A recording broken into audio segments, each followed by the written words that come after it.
Assalamualaikum warahmatullahi wabarakatuh. Alhamdulillah, selalu saja kita memuji Tuhan kita Allah subhanahu wa ta'ala. Karena memang dengan memujinya, segala kebutuhan kita akan dipenuhi olehnya. Dan juga kita panjatkan salam hormat kita, salawat dan taslim kepada Nabi besar Muhammad sallallahu alaihi wasallam sebagai bentuk kepatuhan kepada Sang Pencipta yang telah membacakan salam hormat kepada beliau sebagai ibadah. Saudaraku seiman, kita akan lanjutkan bahasan kita Sirah Nabawi, dan kita akan melanjutkan bahasan yang tadi pagi atau tadi siang tepatnya pada saat kita sudah selesai menutupnya tentang beberapa orang-orang Quraisy yang bertauhid. Dan yang terakhir tadi kita bahas adalah surah Ad-Duha, surah yang turun setelah terputusnya wahyu yang ketiga setelah surah Al-Mudaththir, surah Al-Muzammil, kemudian surah Ad-Duha.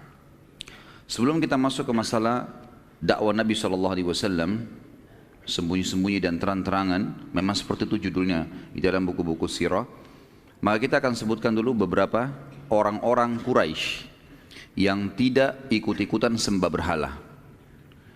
Jadi teman-teman sekalian, orang-orang Quraisy beriman kepada Allah sebagaimana sudah kita sebutkan tadi. Mayoritas mereka mengenal Allah subhanahu wa ta'ala, tetapi mereka berbuat kemusyrikan. Mereka datangkan patung-patung yang diprakarsai oleh seseorang yang bernama Amr bin Luhai, kemudian turun-temurun dan mereka menjadikan patung itu sebagai perantara antara mereka dengan Allah, sementara patung itu benda mati. Maka Allah cap mereka sebagai orang-orang musyrik. Ada di antara Quraisy yang tidak ikut-ikutan sembah berhala. Tadi sempat ada yang bertanya kepada saya, cuman kata beliau, Ustaz saya nggak bisa hadir malam. Saya titip pertanyaannya. Kebetulan pertanyaan ini memang tidak perlu saya tunggu sebentar fase pertanyaan atau waktu pertanyaan kita, karena memang sesuai dengan apa yang saya mau sampaikan sekarang. Jadi pertanyaannya, Nabi Muhammad SAW sebelum ada ajaran Islam atau ajaran yang syariat yang dibawa oleh beliau beragama apa gitu. Jadi di Mekah teman-teman, masyarakat itu mengikuti ajaran Nabi Ibrahim alaihissalam. Di Mekah mereka mengikuti ajaran Nabi Ibrahim AS. Makanya pelajaran sirah kita mulai dari sejarah Nabi Ibrahim AS. Kalau antum masih ingat, dari awal kita ceritain Nabi Ibrahim AS datang membawa Hajar dan Ismail, kemudian adanya air Zam-Zam, pembangunan Ka'bah, segala macam sampai tersyariatkannya haji. Itulah turun-temurun mereka pertahankan. Hanya saja waktu antara Nabi Ibrahim AS dan Nabi Muhammad AS sangat jauh, dan memang tidak ada lagi Nabi di Mekah. Maka karena lamanya waktu ini, kemudian datangnya Amr bin Luhai yang mendatangkan patung, sehingga akhirnya mereka mencampur baurkan antara ibadah mereka, ibadah kemurnian syariat Nabi Ibrahim AS, dan dicampur baurkan dengan kemusyrikan. Dan ini betul-betul pelajaran teman-teman sekalian tentang bahayanya orang berbuat musyrik. Banyaknya umat Islam sekarang begitu. Mereka bilang dalam sholatnya, Iyyaka na'budu wa iyyaka nasta'in. Hanya kepadamu ya Allah kami menyembah, hanya kepadamu kami minta tolong. Lalu habis sholat pergi minta-minta di kuburan sebelah masjidnya. Baik, mana komitmen tadi kita mengatakan hanya kepadamu, hanya kepadamu? Ya kan? Orang soleh pun meninggal, sesoleh apapun mereka. Siapa yang lebih soleh daripada para nabi-nabi?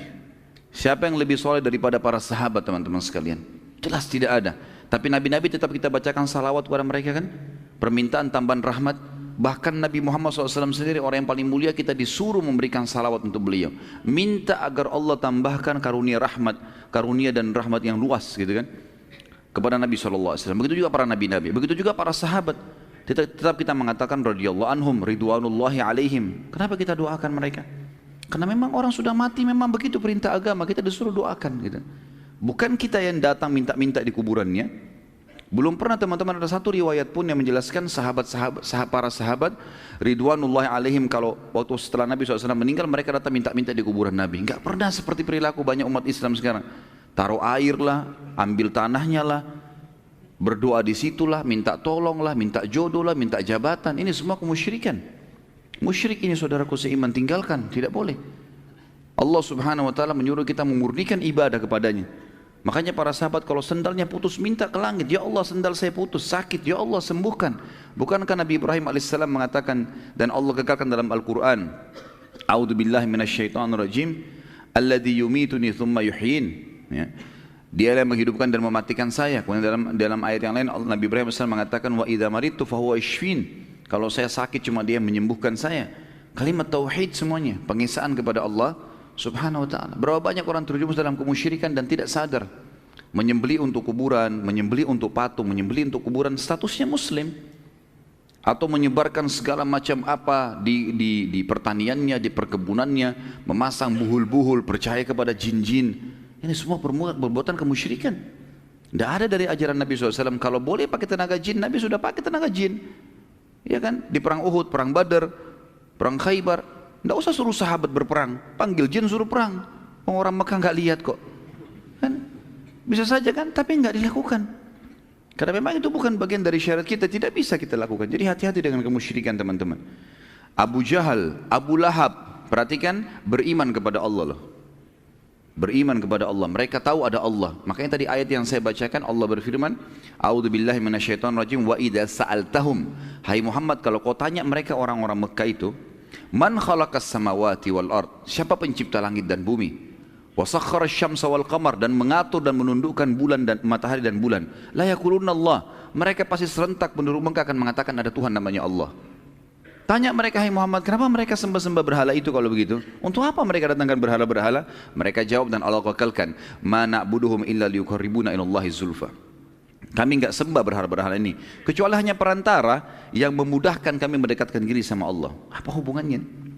Kecuali saya bilang tadi, kalau benda-benda itu memang dasarnya dalam Islam diperintahkan untuk dipakai, ya, tanah dipakai untuk sujud misalnya, ya, masjid dibangun begini lalu kemudian kita sholat di dalamnya, Ka'bah tadi saya bilang kita sujud ke arahnya karena ada perintahnya.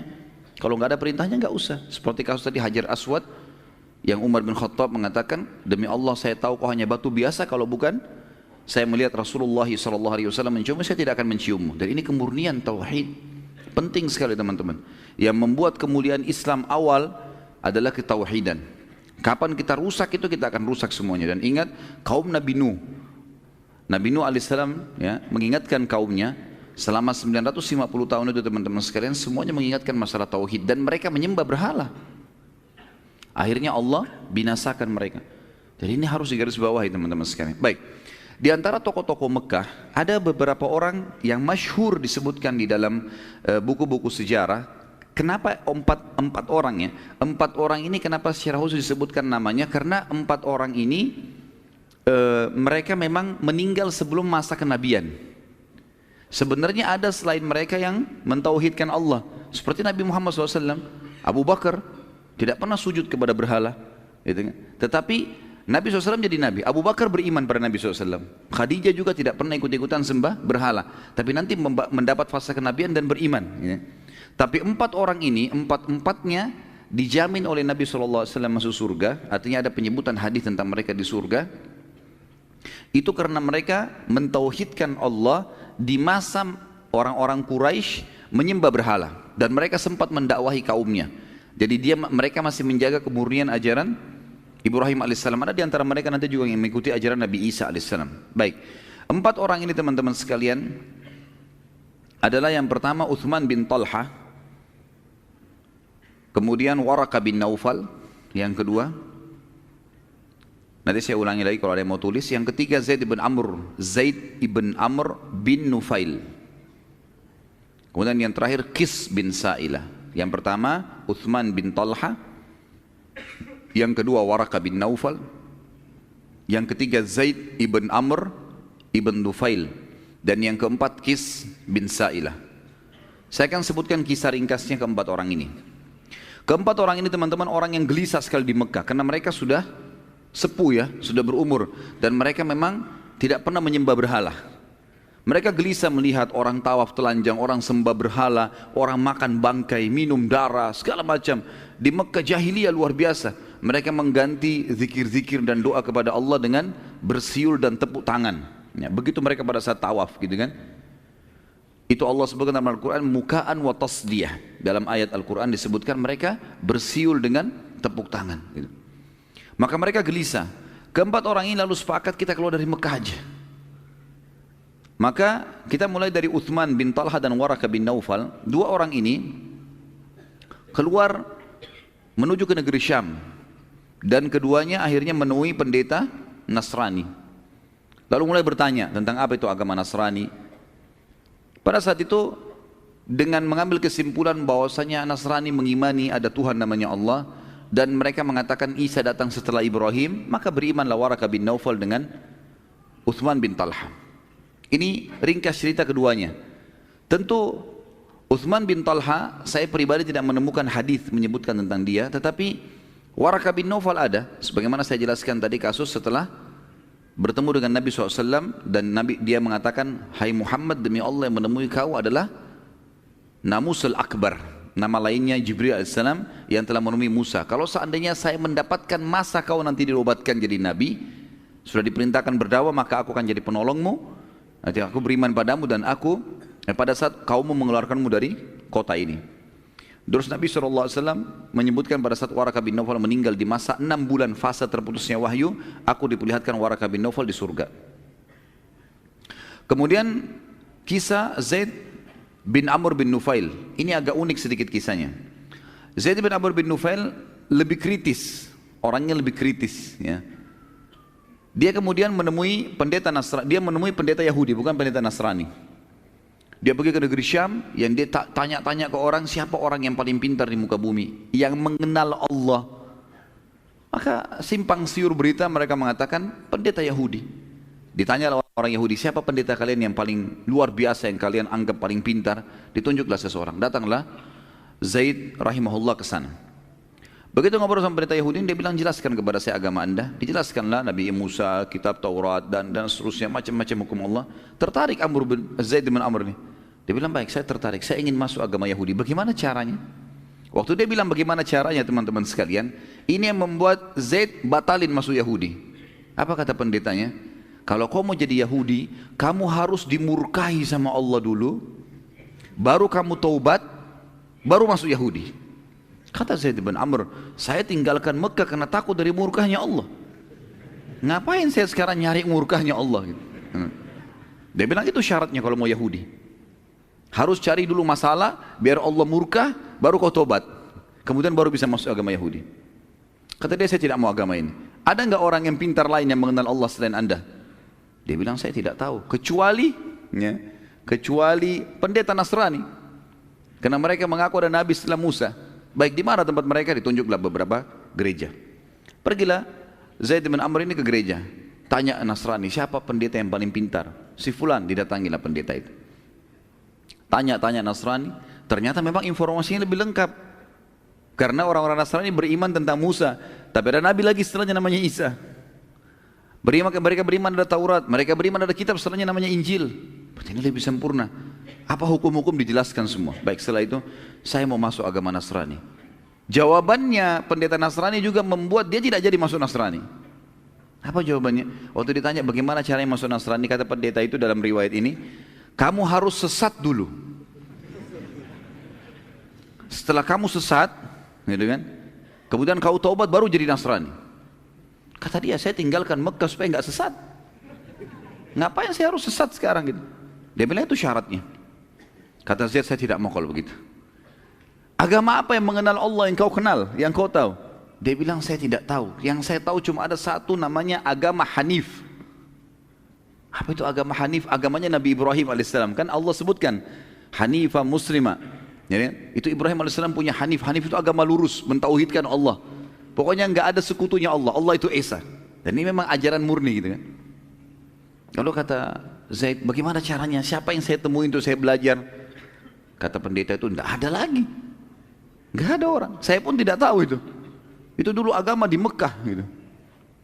Maka Zaid bin Amr pun kembali ke Mekah, teman-teman sekalian. Lalu dia mengatakan di tengah jalan, ya Allah, aku bersaksi dan engkau menjadi saksinya bahwasanya aku menganut agama Ibrahim alaihissalam, aku beragama Hanif. Aku akan menyembah Allah, tidak menyekutukannya, dengan tidak menyembah berhala, tapi aku tidak tahu bagaimana caranya beribadah, ya Allah, pandulah aku. Jadi dia tidak tahu bagaimana caranya. Maka yang dia lakukan adalah dia coba selalu mencari jalan untuk memurnikan hubungan kepada Allah. Misal, dia kalau lagi begitu masuk, seperti sabda Nabi SAW menceritakan tentang keadaannya Zaid bin Amr ini. Waktu Nabi belum jadi Nabi ya, beliau mengatakan, aku melihat Zaid bin Amr bersandar pada dinding Ka'bah setiap hari. Semenjak pulang dari negeri Syam tadi, sandar di dinding Ka'bah, lalu dia mengatakan, Nabi SAW mengatakan, saya melihat Zaid bin Amr bersandar di Ka'bah sambil memperhatikan talbiyahnya orang-orang Quraisy. Kan kalau masih review teman-teman, pelajaran kita yang lalu, talbiyah yang syar'i dari Nabi Ibrahim alaihissalam dan Nabi Muhammad SAW juga ajarkan kita adalah labbaik Allahumma labbaik, ya Allah aku jawab panggilanmu dengan santun, labbaika la syarika laka labbaik, saya jawab panggilanmu dengan santun dan tidak ada sekutu bagimu, innal hamda wan ni'mata laka wal mulk, segala puji, nikmat dan kerajaan milikmu, la syarika lak, tidak ada sekutu bagimu. Ini tepat ini namanya talbiyah tauhid, pengisahan Allah tanpa sekutu. Amr bin Luhai, waktu dia lihat orang Mekah bertalbiyah begini, dia sudah terlanjur masukkan patung-patung dan dia bilang ini patung-patung perantara antara kalian sama Allah. Bagaimana caranya supaya orang Mekah mau ubah talbiyah? Susah. Ini sudah turun-temurun dari zaman Ibrahim alaihissalam. Maka dia tambah kalimat syirik. Kalimatnya adalah illa syarikan huwalak tamlikuhu wa ma malak. Naudzubillah. Artinya kecuali sekutu ya Allah. Ada sekutu yang kami taruh-taruh patung ini jadi sekutumu, yang kau juga menguasainya dan kau pemiliknya. Tapi tetap kalimat illa syarikan, kecuali sekutu. Ada sekutu yang disekutukan sama Allah. Maka Zaid bin Amr, kata Nabi SAW, berteriak pada saat mereka sudah mengatakan sampai kalimat labbaik Allahumma labbaik, labbaik la syarika laka labbaik, innal hamda wan ni'mata laka wal mulk la syarika lak. Pas di situ sebelum mereka tambah kalimat syiriknya illa syarikan huwalak, dia berteriak cukup, cukup, jangan disambung.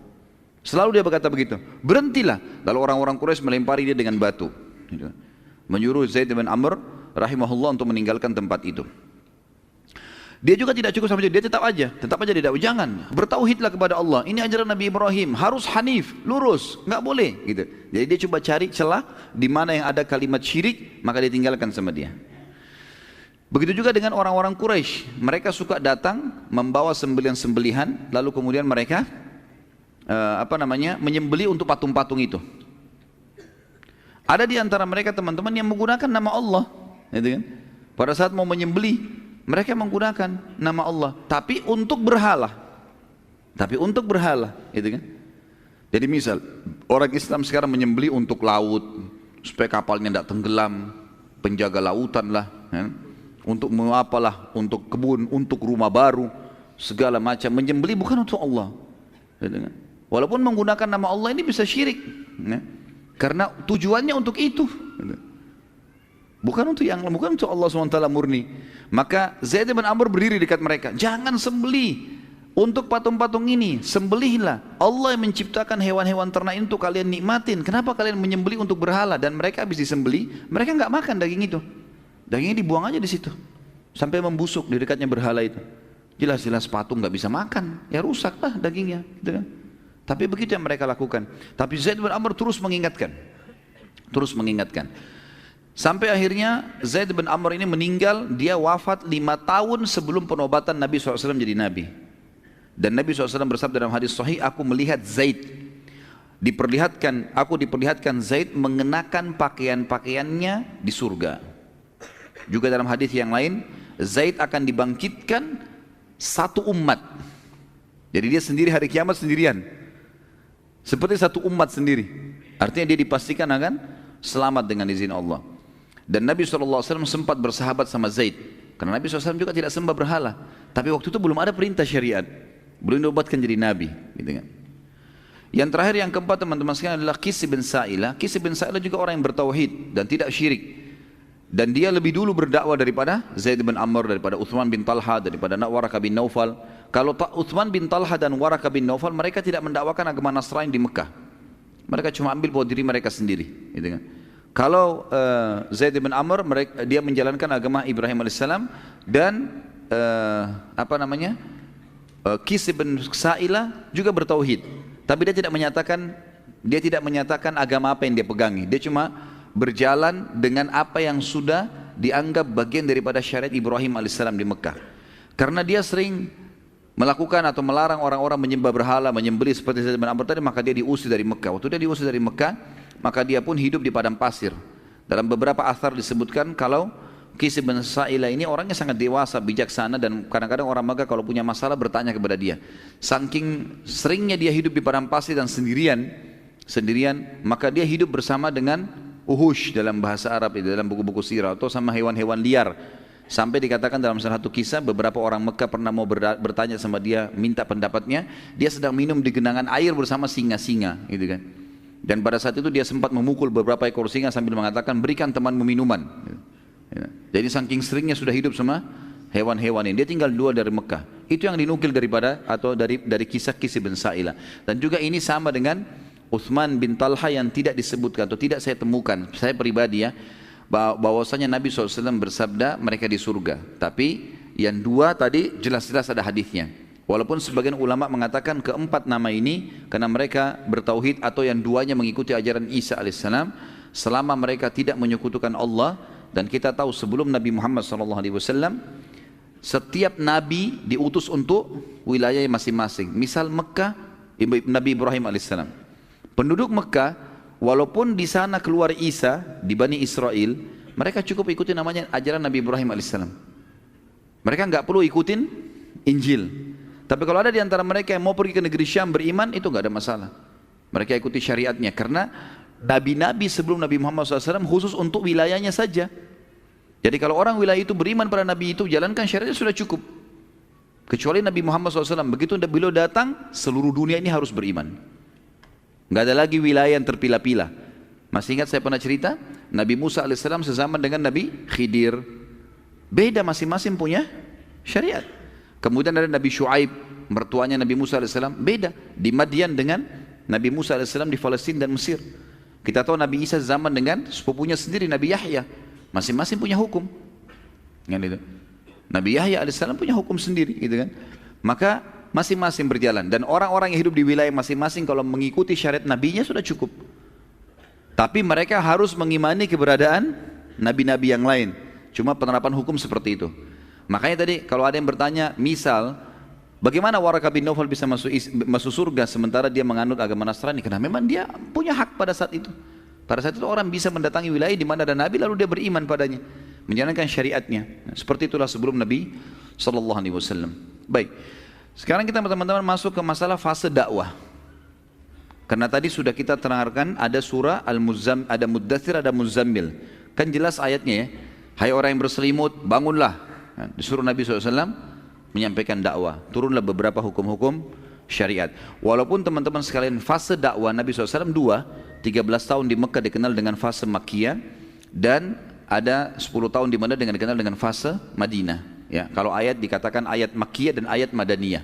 Ya, kalau teman-teman baca dalam Al-Quran terjemahan ada ayat-ayat Makkiyah, maksudnya ayat yang dari kota turun di kota Mekah dan atau fase Mekah, dan ayat-ayat Madaniyah berarti yang turun di Madinah. Umumnya ayat-ayat Al-Quran yang turun di Mekah itu berisi tentang kisah-kisah umat sebelum kita, kan? Kisah-kisah tentang surga dan neraka, siksa kubur, gitu. Ini semua isinya itu, peringatan-peringatan seperti ini. Jadi belum mencakup hukum-hukum syar'i, kecuali sebagian kecil. Kalau ayat-ayat Madaniyah yang di Madinah itu semuanya hukum. Seperti kita tahu tahun 2 Hijriah, nanti kita pelajari tahun 2 Hijriah mulai ada puasa Ramadan, mulai ada perintah-perintah jihad, ya, mulai ada perintah di fase Madinah haji, ya, dan umroh sesuai dengan syariat Allah Subhanahu Wa Taala. Jadi banyak yang terjadi di hukum-hukum Madinah itu. Baik, kita mulai dengan dakwah sembunyi-sembunyi dan kita insya Allah juga akan terangkan dakwah terang-terangan. Setelah turun surah Al-Muzammil, Nabi SAW mulai berdakwah dan pada paling awal beliau dakwahi adalah istrinya tercinta Khadijah radhiyallahu anha. Dan Khadijah tidak ragu, kemudian langsung menerima Islam dan ia wanita pertama yang menganut Islam. Kemudian Nabi SAW mendatangi anak angkatnya, tadi saya sempat singgung namanya Zaid bin Harithah, ya, atau sahayanya. Beliau seorang budak yang dihadiahkan Khadijah radhiyallahu anha untuk Nabi SAW pada saat menikah. Sebelum Zaid bebas, sebelum masuk dalam keterbudakan, tadi kalau masih ingat ceritanya, beliau adalah anak kepala suku, gitu kan? Dan ayahnya bernama Harithah. Kemudian suku Harithah dan suku lain berperang, lalu kemudian kalah. Pada saat kalah, Zaid ditawan oleh musuh, kemudian diperjualbelikan di pasar sampai tiba di pasar Mekah, dibeli oleh Khadijah. Khadijah hadiahkan kepada Nabi SAW. Harithah mendengar, cari tahu anaknya di mana, sampai mendengar kalau itu ada di tangan Nabi SAW, di tangan seorang tokoh Mekah namanya Muhammad. Belum Nabi jadi Nabi ini kan. Kemudian dia datang dan berkata, hai Muhammad, anak saya Zaid ini adalah orang yang bebas, bukan budak. Berapapun kau minta tebusannya saya akan bayar. Karena dia orang bebas dulu, suku saya berperang dan kalah. Kata Nabi SAW, tidak usah bayar, tanya Zaid. Kalau Zaid pilih kamu, silahkan, dia bebas. Kalau dia pilih saya, kau harus bisa menerimanya. Kata Haritha, baiklah, datanglah kepada, kata dia sangat bijaksana. Lalu dia datangi anaknya, hai Zaid, tinggal kau pilih saja ayahmu, kau akan kembali kepada sukumu, kau akan menjadi pengganti ayahmu menjadi kepala suku. Muhammad sangat bijaksana. Atau kau pilih Muhammad tetap dalam keterbudakan. Kata dia, tidak, demi Allah, aku tidak akan pernah mendahulukan atau mengedepankan siapapun atas Muhammad. Dalam riwayat lain dikatakan, aku tidak akan mendapatkan siapapun yang berperilaku seperti baiknya Muhammad padaku. Jadi sampai kebaikan ayahnya pun dia lupakan, gitu kan? Karena baiknya Nabi SAW. Dan ulama mengatakan ini tentu ada hikmah-hikmah syar'i, ya. Ada hikmah syar'i. Ini bukan masuk dalam bab durhaka dengan orang tua, tidak. Karena Zaid bukan niat durhaka. Zaid niat untuk menerima pilihan dari ayahnya. Ikut sama Muhammad tetap budak, atau kau ikut saya menjadi anak kepala suku. Jadi dia tidak menolak ayahnya, tapi dia disuruh pilih. Maka dia lebih memilih tinggal bersama Nabi SAW.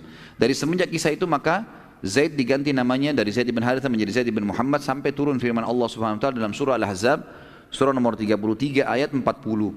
A'udzu billahi minasyaitonir rajim. Ma kana Muhammadun aba hadin min rijalikum walakin Rasulullah wa khataman nabiyyin wa kana Allah bikulli syai'in alima. Muhammad bukanlah sekali-kali bapak seseorang di antara kalian, tetapi dia adalah Rasulullah dan penutup para nabi-nabi, dan Allah Maha mengetahui segala sesuatunya. Ayat tadi ini teman-teman melarang penisbatan nama selain ayah sendiri pada seseorang. Makanya Zaid dikembalikan namanya menjadi Zaid bin Haritha. Dan saya sudah sebutkan tadi, termasuk tidak boleh istri mengganti nama ayahnya, walaupun ayah itu orang kafir. Walaupun ayah itu orang kafir. Kita tahu Abu Talib meninggal dalam keadaan kufur, tapi Ali bin Abi Talib, gitu kan? Jelas tetap aja. Khattab, ayahnya Umar, setahu saya meninggal dalam keadaan kufur, maka Umar bin Khattab tetap nisbat namanya. Dan banyak yang lain seperti itu, banyak yang lain, ya. Yang memang mereka meninggal dalam keadaan kufur tapi tidak ada penghapusan penisbatan nama, karena itu kuasa Allah Subhanahu wa taala. Zaid bin Haritha tumbuh di rumah Nabi SAW, dan pada saat perintah dakwah datang dia langsung beriman pada risalah Nabi SAW, dan dialah sahaya pertama yang masuk Islam setelah tadi Khadijah adalah wanita pertama. Kemudian orang yang ketiga yang masuk Islam adalah sepupu Nabi SAW yang diambil oleh Nabi SAW, tinggal di rumahnya, namanya Ali bin Abi Thalib radhiyallahu anhu. Dan ini ada kisahnya sendiri. Nabi SAW dulu, sebagaimana saya ceritakan teman-teman, pada saat Abdul Muttalib kakeknya meninggal di umur 8 tahun, maka Abu Talib mengambil Nabi SAW dan tinggal di rumahnya sampai menikah dengan Khadijah. Dari umur 8 tahun sampai umur 25 tahun tinggal bersama Abu Talib. Tetapi setelah dia berbisnis SAW di umur 21 tahun, beliau sudah mulai membantu pamannya, sudah tidak lagi bergantung, gitu kan. Dan ada cerita yang sampaikan kalau masih ingat, baginda Nabi SAW adalah memiliki akhlak yang sangat mulia. Di rumah Abu Talib karena sibuk mengurus dari suku Abdiddar, mengurus Ka'bah. Kalau dia punya uang sedikit dihabisin untuk mengurus Ka'bah, gitu kan. Jadi dia miskin, dia nggak punya apa-apa. Jadi kalau disiapin makanan dikeroyokin sama anak-anaknya yang cukup banyak. Maka Nabi SAW tidak ikut-ikutan, tidak pernah berebut makanan di situ. Akhirnya kata Abu Talib kepada istrinya, kalau kau siapin makan, buatkan sendiri buat Muhammad, karena Muhammad tidak berebut sama mereka. Kadang-kadang Nabi SAW sampai berhari-hari kelaparan karena tidak dapat makanan.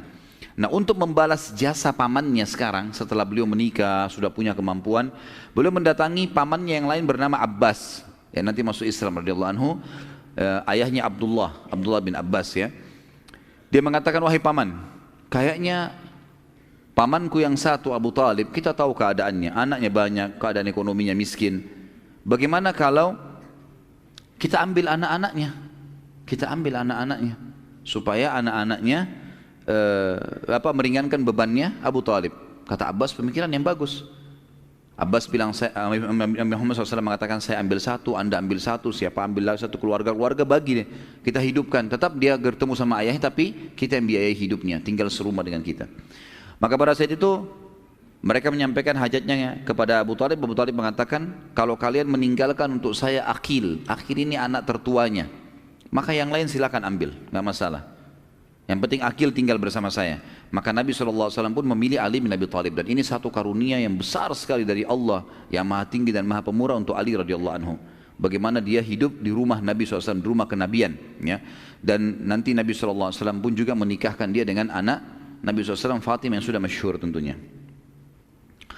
Kemudian setelah selesai itu Nabi SAW juga mengajak anak-anaknya sendiri, semua perempuan, Ruqayyah, Ummu Kalthum, Zainab dan juga Fatimah radhiyallahu anhunna, mereka semua langsung terima kenabian ayahnya.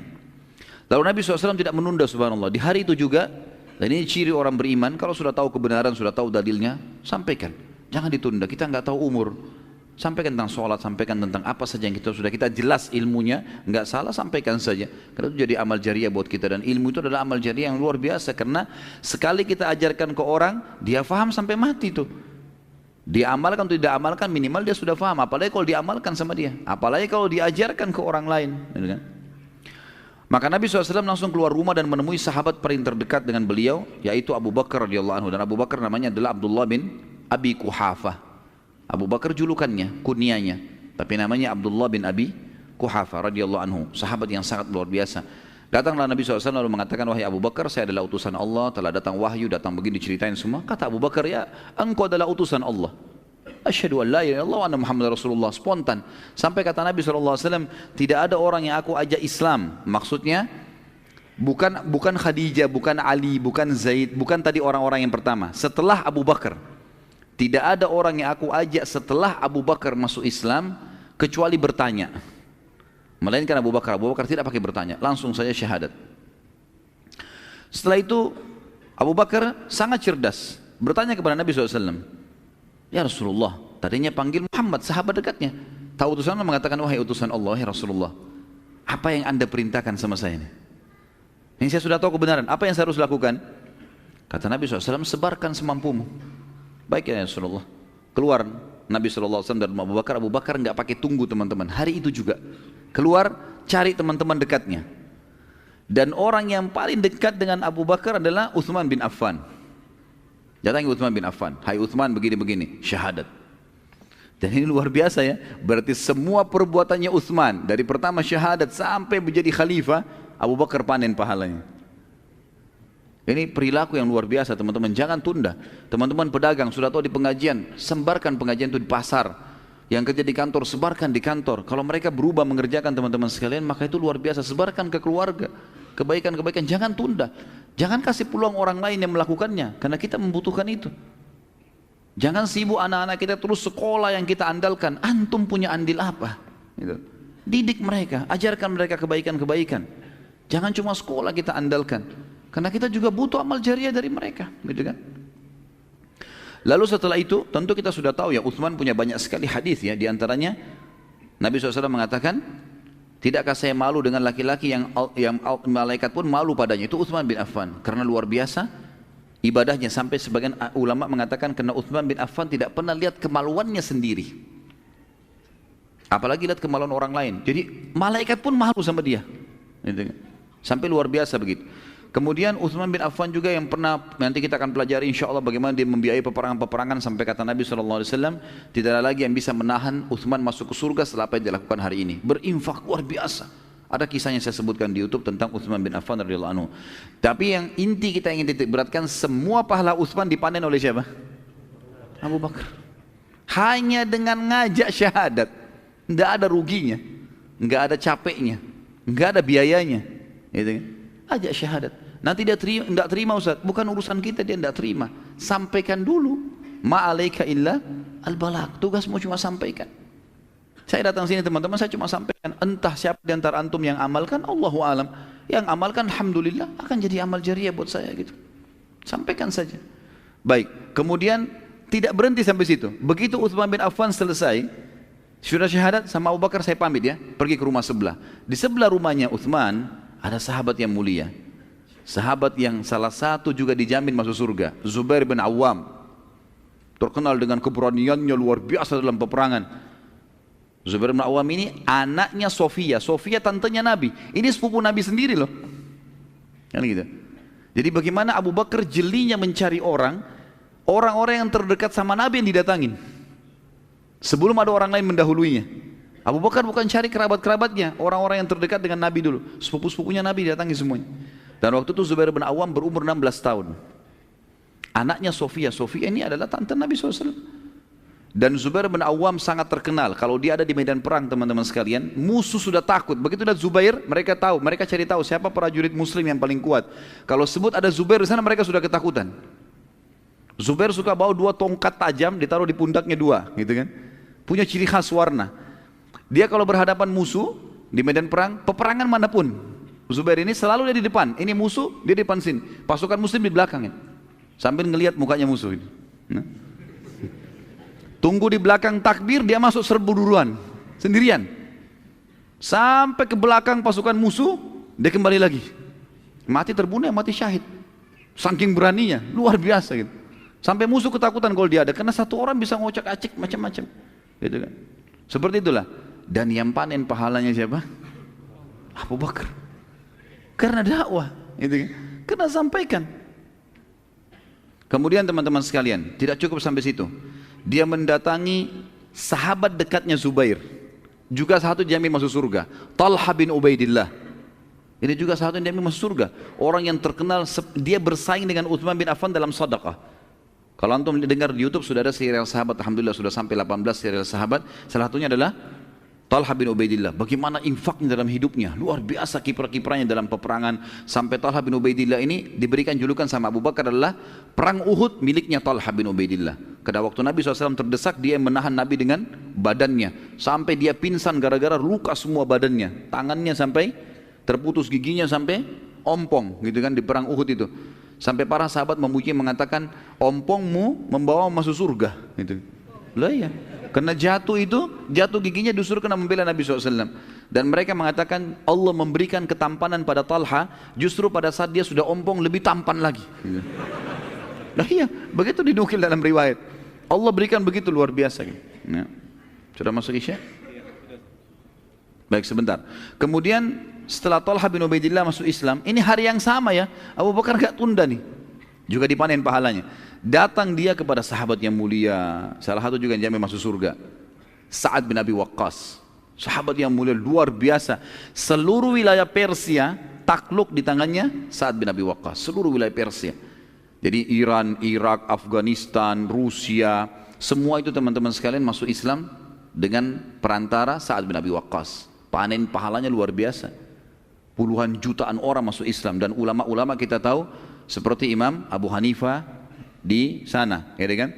Kemudian kita tahu juga Imam Ahmad juga di sana di Irak. Kita tahu enam-enamnya ahli hadis, ya, Bukhari, Muslim, Abu Dawud, Tirmidzi, Ibnu Majah, Nasai, ini semua ada di negeri Persia sana. Imam Bukhari dari negeri Bukhara, Imam Muslim dari Nisabur, semuanya wilayah Rusia ini. Semuanya dipanen oleh pahalanya Sa'ad bin Waqqas. Dan yang membuat dia masuk Islam adalah Abu Bakar. Dan yang terakhir masuk Islam dengan Abu Bakar, bukan terakhir ya, pada hari itu saja masuk Islam seorang sahabat Nabi yang lain yang juga dijamin masuk surga, Abdurrahman bin Auf radhiyallahu anhu. Ini juga masuk Islam di tangannya Abu Bakar. Orang-orang yang besar-besar semua ini masuk Islam di tangannya, hanya karena yakin, oh ya ini Rasulullah, udah sampein langsung, enggak ada keraguan sama sekali. Gitu. Seperti itulah yang luar biasanya. Maka Abdurrahman pun mengucapkan syahadat. Siapa yang tidak kenal Abdurrahman? Sampai Umar bin Khattab pada saat mau meninggal, yang mengumpulkan 6 orang sahabat yang tersisa dari masuk surga, dia tunjuk Abdurrahman menjadi kandidat terkuatnya. Tapi dia nggak mau tunjuk, Umar radhiyallahu anhu tidak mau tunjuk. Umar mengatakan, hai Abdurrahman, kau memimpin majlis untuk memilih kandidat khalifah setelahku, tapi kau pemimpin majlisnya. Dan pada saat itu pun Umar mengatakan, kalau Abdurrahman yang jadi saya setuju. Karena dia luar biasa percayanya dengan orang ini. Ini juga masuk Islam di tangan Abu Bakar radhiyallahu anhu. Kemudian teman-teman kita tutup dengan untuk sekarang ya, sampai azan Isya saja ini. Dari kasus ini dapat diambil pelajaran bagaimana kecerdasan dan juga gagasan ya, dan ketegasan, kejelian, kecerdasan Abu Bakar radhiyallahu anhu dalam mendakwakan Islam. Sampai Rasulullah SAW akhirnya bersabda setelah itu, bila ditimbang iman seluruh umat ini dengan imannya Abu Bakar, iman umat ini ditimbangan, semua kita ini, semua sahabat, semua tabi'in, semua ulama-ulama, semua masyarakat awam yang sudah mati, yang sekarang hidup, yang akan lahir nanti, semua umat ini sampai hari kiamat ditaruh imannya di satu timbangan, dan iman Abu Bakar di timbangan sebelahnya, tetap iman Abu Bakar lebih berat. Karena tidak ada ragu, halal halal, haram haram, selesai. Hidupnya untuk itu sudah. Nggak ada bimbang, nggak ada ragu, benar nggak ya? Nggak ada sama sekali. Lalu kemudian kata Nabi SAW, demi Allah dalam hadis sahih, tidak ada seorang pun yang menginjakkan kakinya di muka bumi ini lebih mulia setelah para nabi-nabi seperti Abu Bakar. Sampai ulama mulai kesimpulan bahwasanya setelah nabi-nabi ya, yang datang adalah Abu Bakar radhiyallahu anhu. Ini sahabat Nabi yang mulia. Jadi sahabat-sahabat Nabi Isa, sahabat Nabi Musa semuanya itu masih di bawahnya Abu Bakar radhiyallahu anhu, karena beliau adalah sahabat Nabi SAW. Dan memang beliau adalah dipuji oleh Nabi SAW seperti ini. Dan tentu masih banyak sekali julukan-julukan yang diberikan oleh Nabi SAW yang akan kita lihat ke depannya. Di antaranya adalah diberikan julukan As-Siddiq yang akan kita ceritakan pada kisah Isra Mi'raj insyaallah. Mungkin begitu dulu, kita salat Isya dan kita lanjutkan insyaallah setelahnya. Subhanakallahumma bihamdika asyhadu an la ilaha illallah astaghfirullah wa atubu ilaik. Wassalamualaikum warahmatullahi wabarakatuh. Assalamualaikum warahmatullahi wabarakatuh. Alhamdulillah wassalatu wassalamu ala Rasulillah. Segala puji bagi Allah Subhanahu wa taala, juga salawat dan taslim besar Muhammad sallallahu alaihi wasallam. Kita sekalian kebahasan tentang dakwah terang-terangan. Dakwah terang-terangan. Kita pindah teman-teman sekalian di subjudul yang lain setelah berjalan beberapa waktu, tapi saya pribadi tidak menemukan beberapa bulan, beberapa hari kah jaraknya ini, tapi yang jelas Allah Subhanahu wa taala memerintahkan setelahnya baginda Nabi sallallahu alaihi wasallam yang disebutkan dalam surah Al-Hijr, surah nomor 15 ayat 94 sampai 99. Surah ini menjelaskan tentang perintah Allah yang Maha Tinggi dan Maha Pemurah untuk menjelaskan atau menyampaikan agama kepada seluruh masyarakat Mekah, bahkan keluar dari Mekah sekalian. Bunyinya a'udzubillahi minasyaitonirrajim, fasda' bima tu'mar wa a'rid 'anil musyrikin inna kafainakal mustahzi'in alladhina yaj'aluna ma'allahi ilahan akhar fasawfa ya'lamun walaqad na'lamu annaka yadiku sadruka bima yaqulun fasabbih bihamdi rabbika wa kum minas sajidin wa'bud rabbaka hatta ya'tiyakal yaqin. Sampaikanlah hai Muhammad, fasda' itu perintah, kata Amr. Sekarang kau sampaikan hai Muhammad secara terang-terangan segala apa yang diperintahkan kepadamu dan berpalinglah dari orang-orang musyrik. Yang tidak mau menerima, tinggalkan saja. Yang penting kamu selalu sampaikan. Tidak usah khawatir kamu disakiti atau kamu diganggu. Sesungguhnya kami akan memelihara kamu dari kejahatan orang-orang yang mengolok-olokmu, yaitu orang-orang yang menganggap ada Tuhan yang lain di samping Allah atau menyekutukan Allah. Maka mereka kelak akan mengetahui akibat perbuatan mereka. Dan kami sungguh-sungguh mengetahui bahwa dadamu menjadi sempit disebabkan apa yang mereka ucapkan. Dan sebagian ulama tafsir mengatakan ini adalah informasi tentang para da'i. Kalau pada saat mereka ceramah, ada saja orang yang terima, ada saja orang yang nolak. Kalau Nabi SAW begitu pastilah. Tidak semua orang itu 100% bisa diterima gitu. Kecuali dengan orang-orang yang berakal, yang memang tahu, seperti kita tahu kasus para sahabat ridwanullah alaihim yang memang hatinya bersih, pikirannya jernih, mereka langsung menerima dakwah Nabi SAW. Tapi seperti Abu Jahal, Abu Lahab, yang jelas-jelas tokoh-tokoh masyarakat, orang kaya, pinter, tapi nolak. Subhanallah, ada saja yang nolak. Dan kami sungguh-sungguh, kata Allah SWT, mengetahui bahwa dadamu menjadi sempit disebabkan apa yang mereka ucapkan, maka bertasbihlah. Balas itu dengan zikir kepada Allah dan dengan memuji Tuhanmu, dan jadilah kamu di antara orang-orang yang sujud, selalu sholat, tidak usah pedulikan dengan hal-hal seperti itu, dan sembahlah Tuhanmu sampai kematian datang kepadamu. Karena ayat inilah turun di malam hari, baginda Nabi SAW pada keesokan harinya naik ke atas bukit Abi Kubais. Bukit Abi Kubais adalah sebuah bukit memang khusus untuk mengiklankan informasi di Mekah. Tepatnya berada antara sekarang tempat sa'i dengan istana raja Saudi. Kita tahu di dekat Masjid Haram ada istana yang besar, ada bangunan yang besar, itu bukan hotel tapi itu adalah istana raja. Di sebelah tempat sa'i, di situ bukit Abi Kubais, dulu di situ posisinya. Beliau SAW lalu berteriak dengan suara keras di situ, wa sabaha, wa sabaha. Istilah ini teman-teman sekalian digunakan oleh orang-orang Arab pada saat itu untuk mengingatkan kalau ada pasukan yang mau menyerang. Wasabaha artinya hati-hati, bahaya penyerangan sudah dekat di pagi ini. Seperti itulah, teriak dengan suara keras. Dan ini biasanya yang naik di bukit Abi Kubais adalah sahaya-sahaya di Mekah. Kemudian mereka tidak boleh mengucapkan ini kecuali benar-benar tahu ada pasukan yang menyerang. Karena ini berarti sudah harus ya siaga semuanya. Gitu. Nabi SAW teriak dengan suara keras, terdengar oleh orang-orang Quraisy. Mereka segera datang ke sana.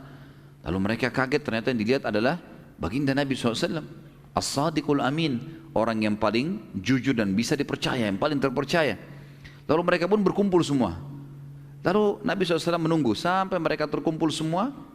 Masyarakat Mekah, lalu Nabi SAW mengatakan, wahai Quraisy, bagaimana bila aku mengatakan pada kalian bahwa di belakang bukit ini, gunung yang ada pada saat itu As-Suwaida, gunung di Mekah, dekat pintu gerbang Mekah, di belakang bukit ini terdapat pasukan yang akan menyerang kalian sekarang. Apakah kalian percaya dengan saya? Atau percaya dengan aku? Serentak semuanya mengatakan, semuanya berkata pada saat itu, tentu, karena kami belum pernah sekalipun mendapatkan engkau berbohong. Dan ini kesaksian orang-orang Quraisy. Ini juga penjagaan Allah yang Maha Tinggi dan Maha Purna terhadap baginda Nabi SAW, karena beliau tidak pernah berbohong semasa hidupnya, sama sekali, satu kali pun tidak pernah, walaupun bercanda. Maka Nabi SAW mengatakan, sudah tanya, dan mereka mengatakan tentu kami akan percaya. Semuanya bilang serentak, karena kami belum pernah temukan kamu bohong. Kata Nabi SAW, kalau gitu ketahuilah bahwa aku adalah utusan Allah. Kalau kalian akui aku tidak pernah bohong, aku ini adalah utusan Allah, yang di antara dua tanganku ada azab yang pedih. Maksudnya orang yang beriman akan masuk surga selamat dari azab, orang yang kufur akan masuk siksaan. Mendengar perkataan Nabi SAW, pada saat itu orang yang paling pertama menolak dakwah beliau adalah pamannya sendiri, Abu Lahab, namanya Abdul Uzza. Dia pada saat itu melihat entah syaitan dari mana yang menggoda dia. Yang jelas dia langsung saja teriak pada saat itu. Ini ponakannya sendiri, terkenal waktu itu di Mekah orang yang terpercaya, gitu kan. Bahkan ada beberapa athar menyebutkan kalau Abu Lahab ini selain paman Nabi SAW juga adalah besannya Nabi. Karena anaknya Abu Lahab nikah dengan anak Nabi SAW, gitu kan.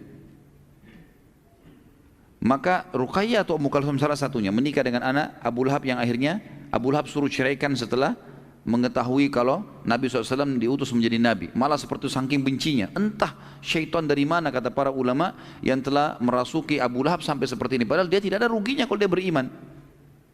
Maka dia mengatakan, kecelakaan bagi Muhammad, tabban lak, bahasa Arabnya. Apakah engkau mengumpulkan kami di sini semuanya hanya untuk menyampaikan masalah itu?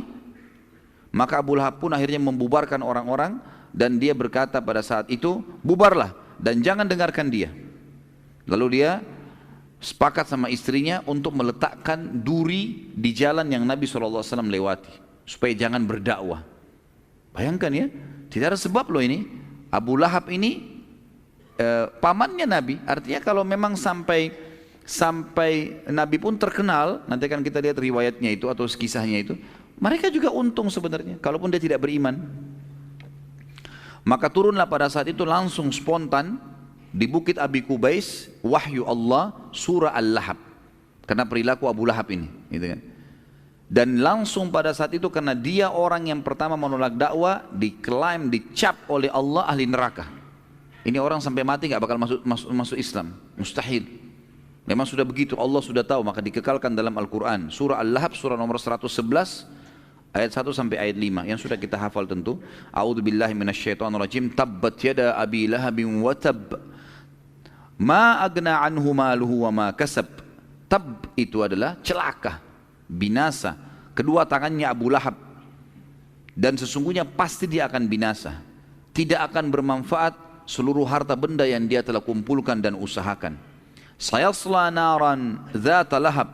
Pasti dia nanti kalau mati akan masuk ke dalam api yang bergejolak-jolak, ya, bergejolak di hari kiamat di neraka. Wa imratu hammalatal hatab, dan pasti juga istrinya akan ikut bersamanya ke neraka, yang selalu membawa kayu-kayu bakar, kayu-kayu kering yang untuk dibakar jadi api, dan itu penuh duri-duri. Fi jidiha hablum mim masad, yang di lehernya si perempuan itu ada tali dari sabut. Jadi dia membawa potongan-potongan pohon yang berduri ditaruh di jalan Nabi SAW, lalu dia bawa sabut. Sabut itu tujuannya dia bakar, kemudian jadi api, lalu kemudian ditaruh di duri-duri itu sehingga Nabi SAW tidak bisa lewat dalam berdakwah. Jadi tidak ada sebab ini. Hanya karena Nabi SAW mengatakan saya seorang Nabi. Hanya itu. Orang Mekah itu tidak nolak ya. Yang nolak cuma Abu Lahab sama istrinya nih. Nabi SAW pada saat itu karena diperintahkan oleh Allah SWT untuk mendakwakan Islam ini, turun firman Allah setelah itu, setelah menyampaikan ke masyarakat Mekah, fokus sekarang hai Muhammad ke kerabatmu juga, panggil mereka semua. Semua kerabatmu dakwahi.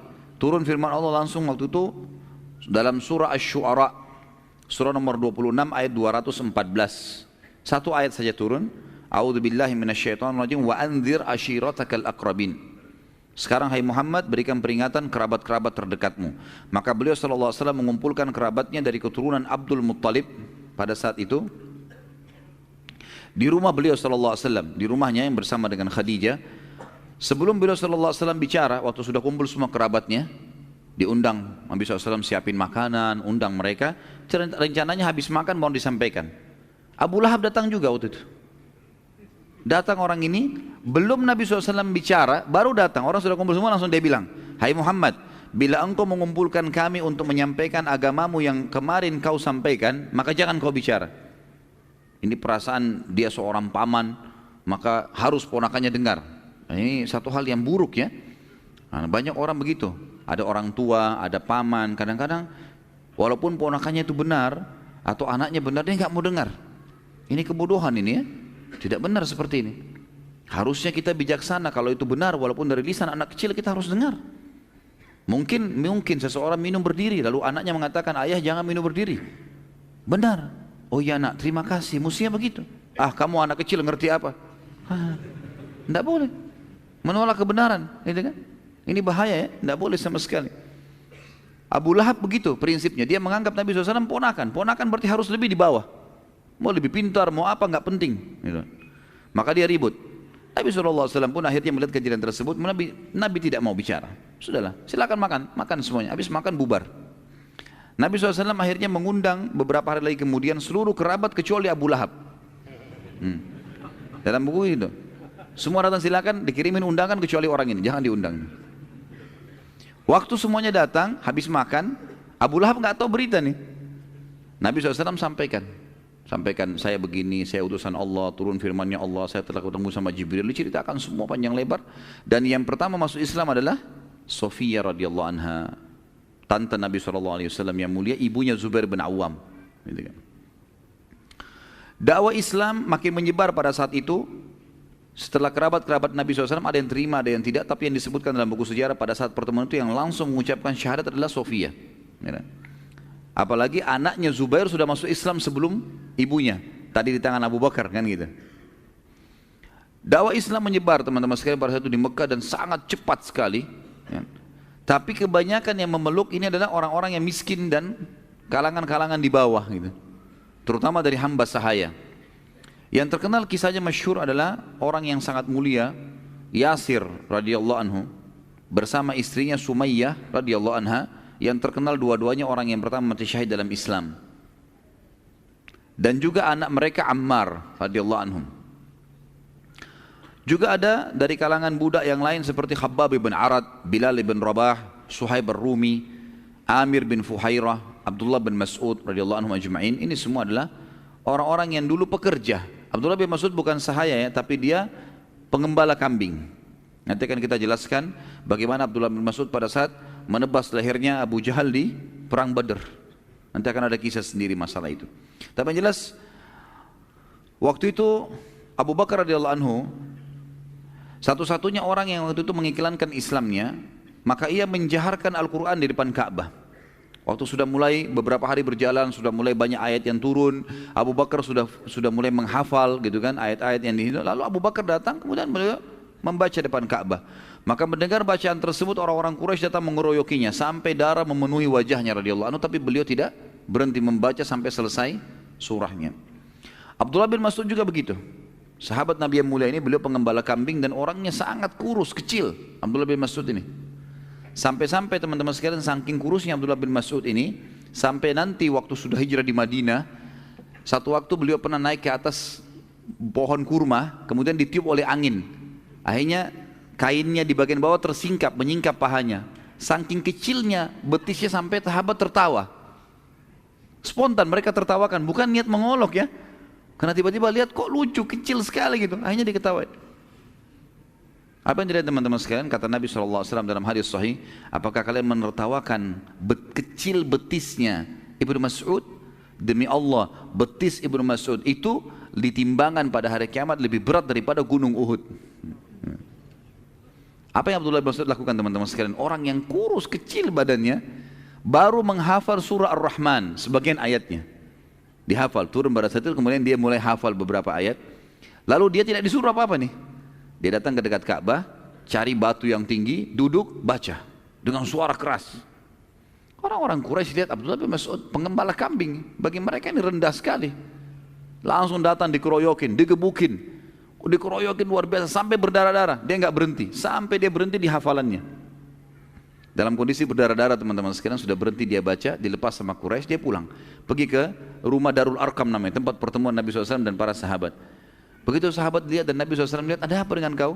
Ya Rasulullah, saya baca Quran depan Ka'bah dan mereka keroyoki saya. Kata mereka, kata para sahabat, wahai Abdullah, jangan kau lakukan itu. Badanmu kecil begini, ya, ini bisa sakit, bisa mati, bisa patah semua ini, dikeroyokan sama orang. Rasulullah SAW juga mengatakan, wahai Ibnu Mas'ud, jangan kau paksakan dirimu. Kata dia, ya Rasulullah, kalau anda mau suruh saya, besok saya kembali baca lagi. Jadi subhanallah, keimanan itu kalau memang orang pepatah bahasa Arab mengatakan ya, kekuatan itu ada di hati manusia, bukan di fisiknya. Kalau hatinya kuat seperti baja teman-teman sekalian, makanya iman itu dalam hati. Kalau hati buat seperti baja, biar badannya kurus nggak penting itu. Ada orang subhanallah badannya seperti gentong besarnya, tapi hatinya kecil, ciut, gitu.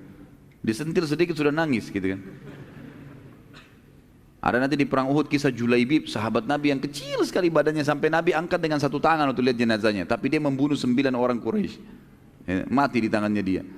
Jadi keberanian dan kekuatan itu di hati seseorang, gitu, bukan di fisiknya.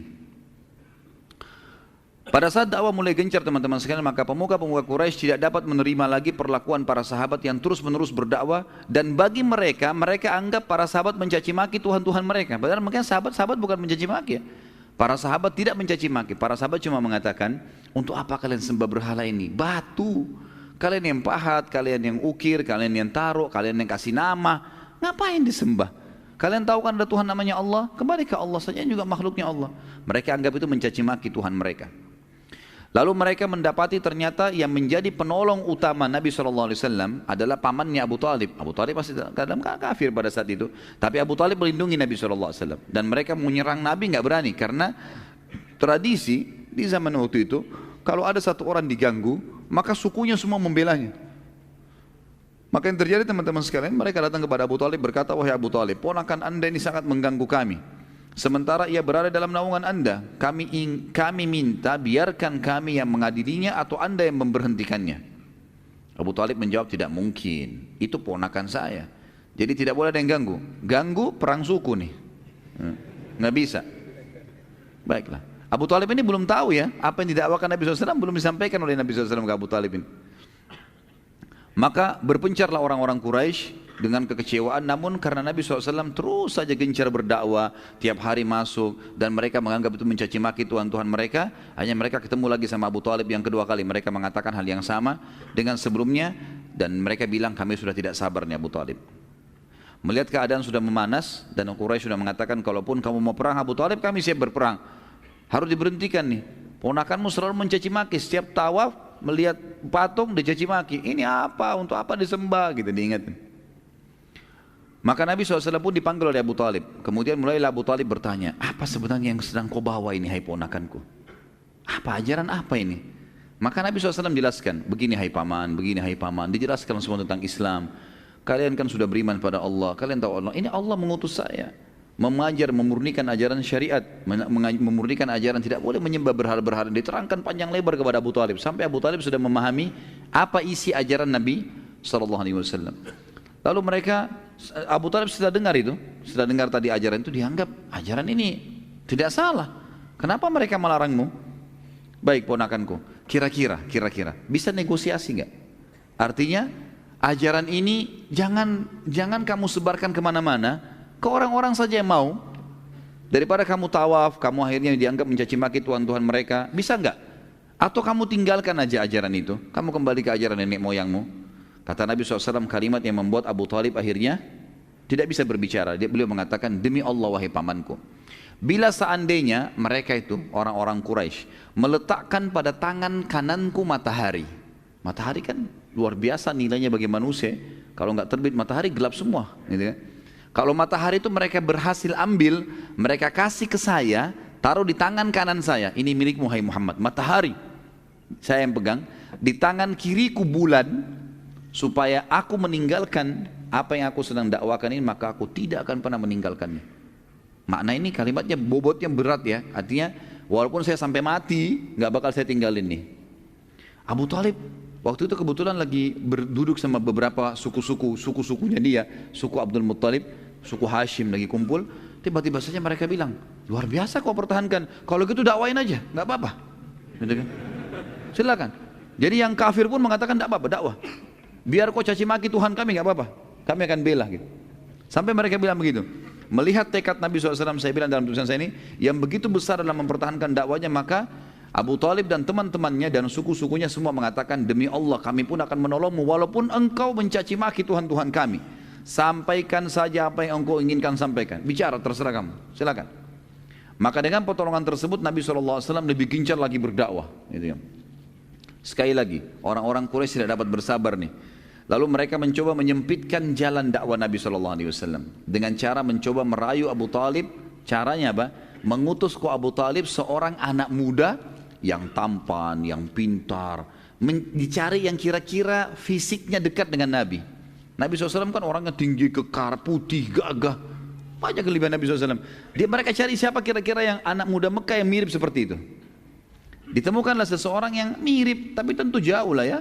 Namanya Amarah bin Walid. Amarah bin Walid ini terkenal sekali, ayahnya tokoh Quraisy, orang kaya raya, jarang keluar. Kalau dia keluar jadi perhatiannya orang. Di rumah kalau keluar pakai baju bagus, wangi, tampan, segala macam. Orang semua jadi bicara tentang Amarah bin Walid ini. Mereka bawa Amarah bin Walid ke Abu Talib. Wahai Abu Talib, ambil nih Amarah nih, jadikan anak kamu sebagai ganti Muhammad. Kasih Muhammad buat kami. Ambil nih sudah. Ayahnya pun siap, ambil saja silakan. Jadikan anak kamu.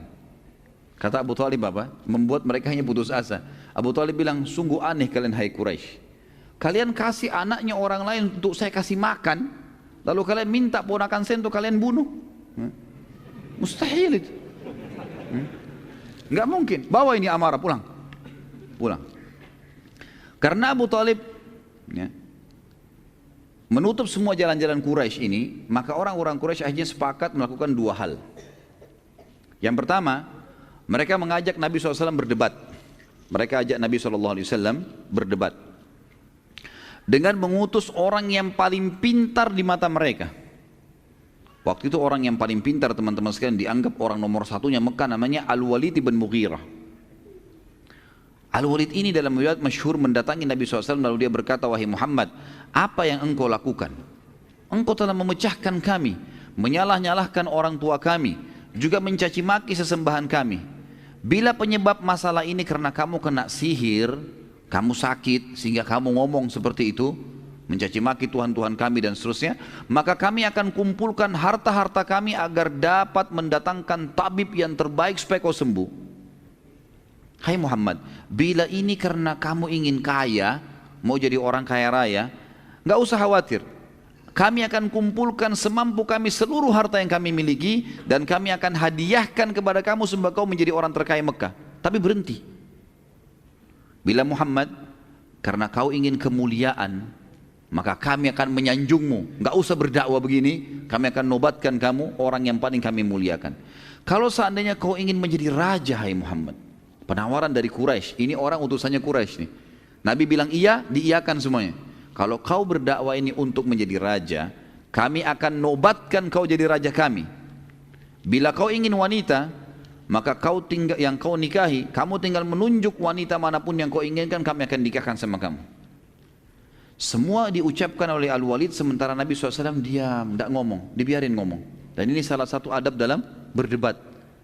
Kalau lawan kita, rival kita lagi ngomong, biarin dia ngomong dulu. Karena nggak akan selesai-selesai masalahnya kalau tidak dituntaskan. Poinnya apa saja, sudah selesai, baik, kita jawab satu persatu. Nabi SAW, teman-teman sekalian, waktu melihat Walid sudah selesai, dia mengatakan, apa kau sudah selesai, hai Walid? Dia bilang, iya. Maka kata Nabi SAW, kalau begitu dengarkan baik-baik dari saya, sebagaimana saya dengarkan dari kamu baik-baik tadi. Dia bilang, iya, baik, silakan. Dan ini pertama kali Al-Walid mendengarkan dari Nabi SAW ayat Al-Quran secara langsung. Turun waktu itu surah Al-Fussilat, ya. Surah Fussilat, surah nomor 41, turun beberapa ayat. Ada di sejarah mengatakan 10-15 ayat, ada yang mengatakan turun lengkap sampai 54 ayat. Saya akan bacakan ayatnya tentunya. A'udzubillahi minasyaitonirrajim. Hamim. Ini Nabi nggak bicara apa-apa ya, nggak jawab apa-apa. Nabi bacain ayat Al-Quran karena dia tahu bahasa Arab orang ini. Dalam bahasa Quraisy turun Al-Quran. Hamim, tanzilun minar rahmanir rahim, kitabun fussilat ayatuhu Qur'anan Arabiyyan liqaumin ya'lamun, basyiran wa nadhira, fa'arada aktharuhum fahum la yasma'un, wa qalu qulubuna fi akinnatin mimma tad'una ilayhi wa fi adhanina waqr, wa fi adhanina waqrun wa min bainina wa bainika hijabun fa'mal innana 'amilun. Qul innama ana basyarum mithlukum yuha ilayya annama ilahukum ilahun wahidun fastaqimu ilaihi wastaghfiruh wa wailun lil musyrikin alladzina la yu'tuna az-zakata wa hum bil akhirati hum kafirun innal ladzina amanu wa amilus solihati lahum ajrun ghairu mamnun. Qul a innakum latakfuruna billadzi khalaqal arda fi yawmayn wa taj'aluna lahu andada dzalika rabbul alamin. وجعل فيها رواسي من فوقها وبارك فيها وقدر فيها أقواتها في 4 أيام سواء للسائلين ثم استوى إلى السماء وهي دخان فقال لها وللأرض ائتيا طوعا أو كرها قالتا أتينا طاعين فقضاهن 7 سماوات في يومين وأوحى في كل سماء أمرها وزينا السماء الدنيا بمصابيها وحفظا ذلك تقدير العزيز العليم فإن أعرضوا Faqul anzartukum sa'iqata mithla sa'iqati adin wa thamud. Kurang lebih saksi bahasan sampai sini 13 ayat ya. Walaupun surah ini adalah 50 sekian ayat. Allah berfirman Hamim, dan huruf-huruf awal dalam Al-Quran hanya Allah yang tahu artinya karena belum pernah ditafsirkan kepada kita oleh Nabi SAW. Turun begitu, sahabat pun tidak bertanya, maka dinukil kepada para tabi'in dan para ulama ahli sunnah seperti itu.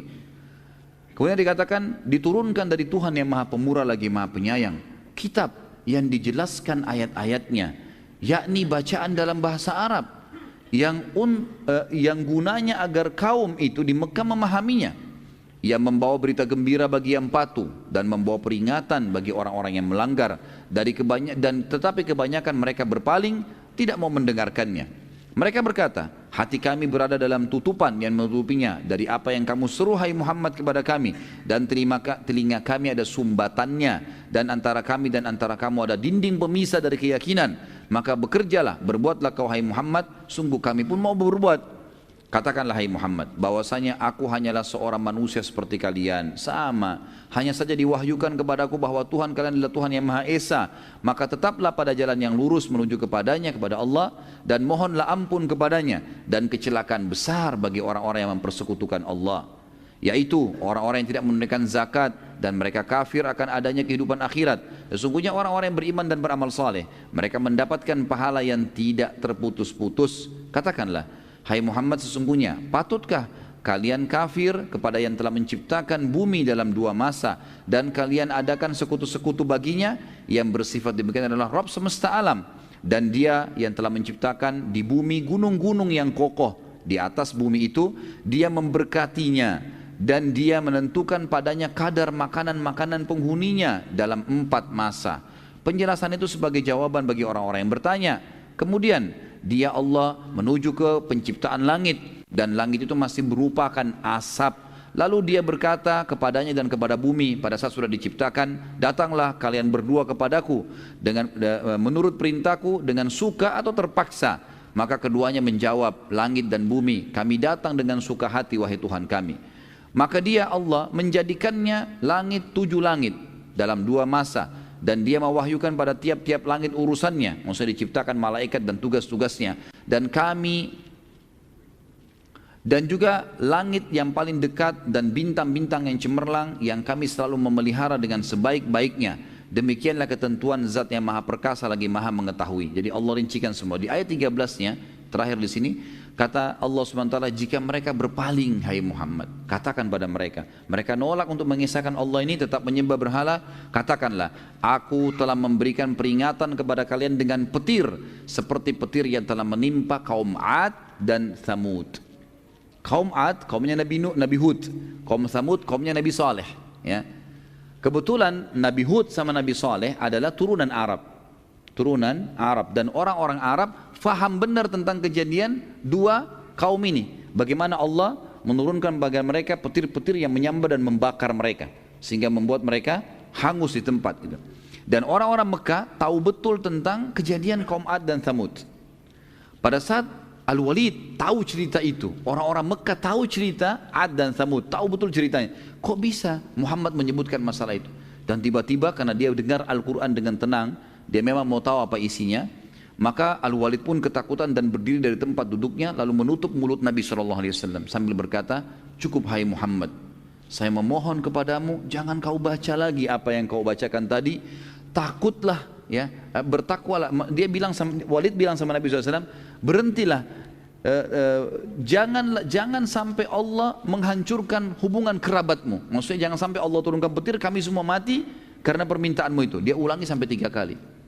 Berarti di sini ayat Al-Quran berbekas pada hatinya Al-Walid ibn Mughirah. Lalu ia duduk kembali. Kemudian Nabi SAW melanjutkan ayat tadi Al-Quran surah Fussilat itu sampai selesai. Lalu kata Nabi SAW, ini yang aku miliki, ini yang aku bawa. Ini Al-Quran yang berbicara langsung sendiri. Al-Quran itu bisa berbicara sendiri. Orang kalau baca dia terjemahkan dirinya sendiri. Kita jadi tahu gitu kan. Kemudian pada saat itu teman-teman sekalian, setelah Nabi SAW mengatakan inilah yang aku miliki, Nabi SAW tidak berdialog dengan Al-Walid, tetapi hanya membacakan padanya ayat Al-Quran. Maka dengan kemujizatan Al-Quran, Al-Walid pun tidak dapat melanjutkan dialognya. Ia pertama kali mendengar Al-Quran dengan tenang dan tanpa gangguan. Ia benar-benar tersentuh. Lalu ia berdiri dan di tempat duduknya lalu menuju ke Darun Nadwah, tempat kumpulnya orang-orang Quraisy. Pada saat itu pun, waktu dia berangkat tadi wajahnya merah, emosi. Dia siap mengalahkan Nabi SAW karena dia tahu dia pintar gitu. Waktu dia kembali orang-orang Quraisy mengatakan, demi Allah, Al-Walid ibn Mughirah wajahnya tidak seperti pada saat dia berangkat. Sekarang malah dia kelihatannya orangnya tenang, gak emosi. Orang-orang Quraisy mengatakan, ada apa nih? Hai Al-Walid, ada apa dengan kau? Al-Walid mengatakan, demi Allah, dia bilang sama kaumnya ya, orang-orang Quraisy, aku telah mendengarkan perkataan yang belum pernah aku dengar sebelumnya. Ketahuilah, sungguh perkataannya Muhammad, Al-Quran itu, sangat indah, juga sangat jelas. Perkataan tertingginya, yang paling bagusnya, sungguh telah berbuah. Orang kalau dengar pasti bisa faham. Dan perkataan yang paling sederhananya, Al-Quran itu, telah mencukupi, juga sudah terincikan. Dan pastilah perkataannya itu akan menang dan tidak akan pernah terkalahkan. Ini kata siapa? Kata dutanya Quraisy yang diakui orang yang paling pintar pada saat itu. Nabi SAW dikerunai Al-Quran karena memang kaumnya pada saat itu sangat menjunjung tinggi sastra dan menjadi peradaban mereka. Baik, melihat keadaan Al-Walid berubah teman-teman sekalian, serentak orang-orang Quraisy pun berada dalam nadwa berkata, wahai Walid, apa engkau telah meninggalkan agama nenek moyangmu? Al-Walid menjawab, tidak. Demi Allah tidak. Aku hanya belum pernah mendengar kata-kata seperti itu. Lalu orang-orang Quraisy bilang, mungkin itu cuma syair-syair. Syair memang susunannya bagus, gitu kan? Al-Walid mengatakan, demi Allah, tidak seorang pun dari kalian yang tahu syair lebih daripada saya. Saya orang yang paling tahu, kalian tahu saya orang paling pintar dalam syair. Dan itu bukan sama sekali syair. Perkataan Muhammad bukan syair. Baik, mereka bilang, kalau begitu hai Walid, berarti Muhammad peramal, penyamun, penyihir, peramal dan penyamun. Maka Walid mengatakan, aku tahu semua yang berhubungan dengan peramal dan penyamun. Tidak sedikit pun ada pada Muhammad. Gak ada menyan-menyan, gak ada apa, gak ada. Dia cuma baca ayat Al-Quran dan saya tersentuh. Lalu mereka bilang, orang Quraisy lagi, kalau begitu mungkin dia orang gila atau kesurupan syaitan. kesurupan jin. Kata Quraisy begitu dalam riwayat. Al-Walid menjawab, aku tahu semua sifat-sifat dan ciri-ciri orang yang gila dan kesurupan, gitu kan. Tidak ada pada Muhammad. Normal, tenang, tidak ada apa-apa. Mereka bilang kalau begitu dia penyihir. Tadi peramal sama penyamun ya, sekarang penyihir. Dia bisa menyihir orang. Al-Walid mengatakan, aku sangat tahu semua penyihir-penyihir Jazirah Arab. Semua aku kenal. Dan aku tahu perilaku-perilaku mereka. Tidak ada sedikit pun pada Muhammad. Orang-orang Quraisy bilang, engkau telah membuat kami bingung. Lalu apa semestinya yang kami katakan tentang Muhammad? Kata Al-Walid, kalian mau dengar saran saya? Kata mereka, tentu saja. Ini sekarang teman-teman, Al-Walid orang terpintarnya Quraisy berbicara sama tokoh-tokoh Quraisy. Semua yang Quraisy bilang, peramal, penyamun, penyihir, kesurupan, apalah gila, semua ditolak sama Walid. Enggak ada, semua itu bukan. Lalu apa? Kata Al-Walid, mau dengar saran saya? Kata mereka, tentu saja. Lalu kata Al-Walid, yang pertama saran saya, ada dua saya tawarkan. Yang pertama, kalian mengikutinya. Karena ucapannya benar. Kita harus berakal, ini benar yang diucapkan. Terima, kita mengikutinya. Mereka jawab, tidak mungkin. Orang-orang Quraisy bilang, tidak mungkin. Kami meninggalkan agama nenek moyang kami. Al-Walid berkata, kalau begitu tinggal ada yang kedua. Apa yang kedua? Kata Al-Walid, biarkan dia berdakwah kepada siapapun yang dia mau.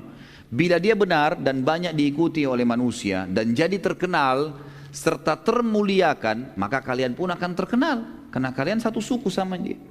Sama-sama Quraisy. Oh berarti dari Quraisy nih. Kan jadi kalian juga terkenal. Dan jadi mulia. Karena satu kaum.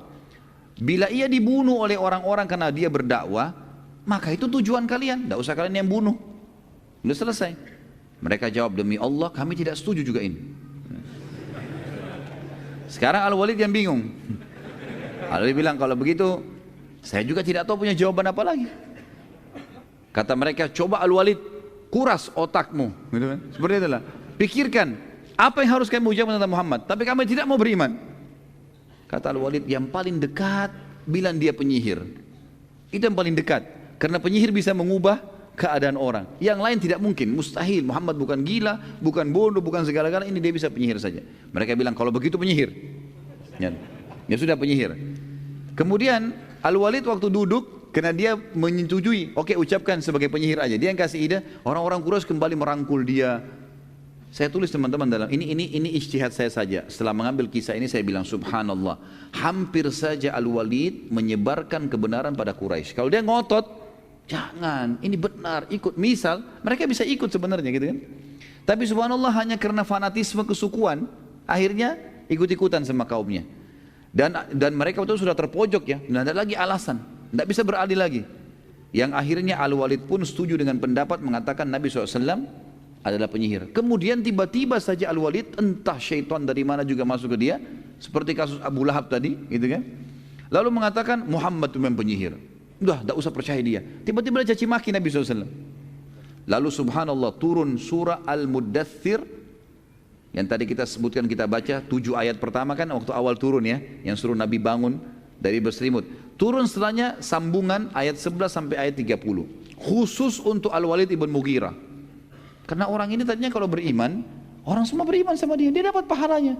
Tapi konyolnya malah dia penyebab orang berhenti. Allah sebutkan, A'udzubillahi minasyaitonirrajim. Al-Muddathir surah nomor 74 ayat 11 sampai ayat 30. Zarni wa man khalaqtu wahida wa ja'altu lahu malam mamduda wa banina syuhuda wa mahattu lahu tamhida thumma yatma'u an azid kalla innahu kana li ayatina anida sa'urhiquhu sa'uda innahu fakkar wa qaddar faqutila kaifa qaddar thumma qutila kaifa qaddar thumma nadhar thumma abasa wa basar thumma adbara wastakbar faqala in hadha illa sihrun yu'thar in hadha illa qaulul bashar sa'uslihi saqar wa ma adraka ma saqar la tubki wa la tadar lawahatun lil bashar 'alaiha 19. Jadi ini ayat 11 sampai 30 turun kepada Al-Walid atau terhadap Al-Walid ibn Mughirah. Kata Allah SWT, biarkan aku berkehendak, biarkan aku bertindak, kata Allah, kepada orang yang telah aku ciptakan dia. Maksudnya Al-Walid ibn Mughirah. Ini orang sudah aku ciptakan, aku yang berikan dia akal, aku yang berikan dia harta. Tiba-tiba waktu ayat-ayatku datang dia tolak, bahkan dia mengajak kaumnya untuk menolak. Dan aku jadikan banyak harta benda untuknya dan anak-anak yang selalu jalan bersamanya, karena Al-Walid bin Mughirah terkenal banyak anak-anaknya. dan aku lapangkan rezekinya selapang-lapangnya, kemudian dia ingin sekali aku menambahnya, sekali-kali aku tidak akan menambah, kata Allah, sesungguhnya dia menentang ayat-ayat kami Al-Quran. Aku akan membebani dia mendaki pendakian yang memayahkan, maksudnya dia akan kesulitan dalam hidupnya mulai sekarang di dunia dan kemudian juga di akhirat. Sesungguhnya dia telah memikirkan dan menetapkan untuk beriman, maka celakalah dia bagaimana dia mengalihkan keputusannya, kemudian celakalah dia bagaimana dia bisa mengalihkan keputusannya. Kemudian dia sempat berpikir setelah itu, sesudah itu dia bermuka masam dan merengut, kemudian dia berpaling dari kebenaran dan menyombongkan diri. Lalu dia berkata, Al-Quran ini tidak lain hanyalah sihir yang dipelajari dari orang-orang dahulu, ini tidak lain hanyalah perkataan manusia. Maka kata Allah, aku akan memasukkannya ke dalam neraka sakar. Tahukah kalian apa itu neraka sakar? Sakar itu tidak akan meninggalkan dan tidak akan membiarkan. Tidak ada lagi kulit, tidak ada daging, tidak ada tulang, dibakar semua hangus, diutuhkan begitu terus abadi. Neraka sakar adalah pembakar kulit manusia dan di atasnya dijaga oleh 19 malaikat. Baik, karena langkah dialog dengan Nabi SAW tidak berhasil, maka mereka sepakat dengan langkah yang kedua. Ada dua langkah ya. Langkah yang kedua adalah mereka berkata, kami akan membunuh Muhammad dan menyusahkannya. Mulai saat itu orang-orang Quraisy mulai dengan mencaci maki Nabi SAW. Setiap kali bertemu dengan Nabi pada saat tawaf mereka caci maki Nabi SAW. Setiap hari selalu mencaci maki Nabi SAW dengan beragam macam cacian. Tapi Nabi SAW sabar, gak ditanggapin. Sampai tiba suatu hari ada cacian yang disebutkan oleh orang-orang Quraisy tapi tidak disebutkan tuh, dan memang tidak ada manfaatnya kita mengetahui apa kata-kata yang diucapkan, tapi sangat menyakitkan bagi Nabi SAW. Maka Nabi pun berhenti. Jadi Nabi lagi tawaf, setiap lewat dari Nabi lagi jalan diikuti sama Quraisy. Kamu begini, kamu begitu, dicaci maki. Nabi biarin aja. Satu waktu ada cacian yang sangat menyakitkan tapi tidak disebutkan apa cacian itu. Mereka ikuti Nabi SAW dari belakang lagi tawaf, lalu Nabi berhenti tiba-tiba. Lalu Nabi mengatakan, wahai Quraisy, aku akan memerangi kalian hingga kalian semua terbunuh kalau kalian masih tetap lakukan ini. Mendengar kata Nabi SAW yang Nabi tidak pernah marah sebelumnya, gak pernah tegas, berhenti tiba-tiba Nabi marah dengan mereka. Melihat kejadian tersebut tiba-tiba mereka jadi berhenti semua. Lalu mereka datang menyalami Nabi SAW mengatakan, maafkan kami hai Muhammad. Kami tidak bermaksud seperti itu ya. Setelah itu Nabi SAW meninggalkan mereka. Pada saat Nabi SAW sudah tinggalkan mereka, mereka kembali dulu dalam lunar dua. Lalu mereka seperti baru orang sadar, mereka mengatakan saling hardik ya. Mereka mengatakan, apa yang kita buat tadi nih? Tadi kan kita sengaja pancing emosinya supaya dia marah, kita gebukin gitu. Kenapa malah sekarang kita minta maaf hanya diancam saja? Lalu kemudian mereka mengatakan, kita harus membunuhnya. Satu kalimat dia ucapkan kita berhenti semuanya. Besok kita harus gebukin nih. Akhirnya besok hari Nabi SAW lagi tawaf, mereka datang lagi. Lalu mereka mengatakan, hai Muhammad, apa engkau kemarin yang mengancam kami untuk berperang? Gitu kan? Nabi SAW diam saja sambil senyum. Lalu kemudian mereka mengeroyoki Nabi SAW waktu itu. Nabi melawan ya, semampunya. Dan Nabi SAW memang dijaga oleh Allah SWT. Mereka tidak bisa menyakiti Nabi SAW. Pada saat Nabi SAW sudah terpojok, pada saat itu karena dikeroyokan makin banyak orang datang, dan tidak ada sahabat waktu itu yang melihat Nabi SAW, karena masih sedikit sahabat. Kan? Melihat kejadian tersebut, Fatimah radhiyallahu anha, anak Nabi SAW, berusaha membantu ayahnya, tapi tidak mampu karena perempuan. Lalu dia segera menyusul Abu Bakar. Datangnya Abu Bakar, lalu menyampaikannya, hai Abu Bakar, begini kejadiannya. Ayah saya Rasulullah SAW digebukin oleh orang-orang Quraisy. Maka Abu Bakar pun datang, lalu menghembuskan pedangnya dan kemudian berusaha mendorong orang-orang itu dari sisi Nabi SAW. Jadi mereka berdua, Nabi SAW dengan Abu Bakar berperang melawan orang-orang Quraisy. Lalu Abu Bakar mengatakan, apakah kalian mau memerangi orang hanya karena mengatakan Tuhanku Allah?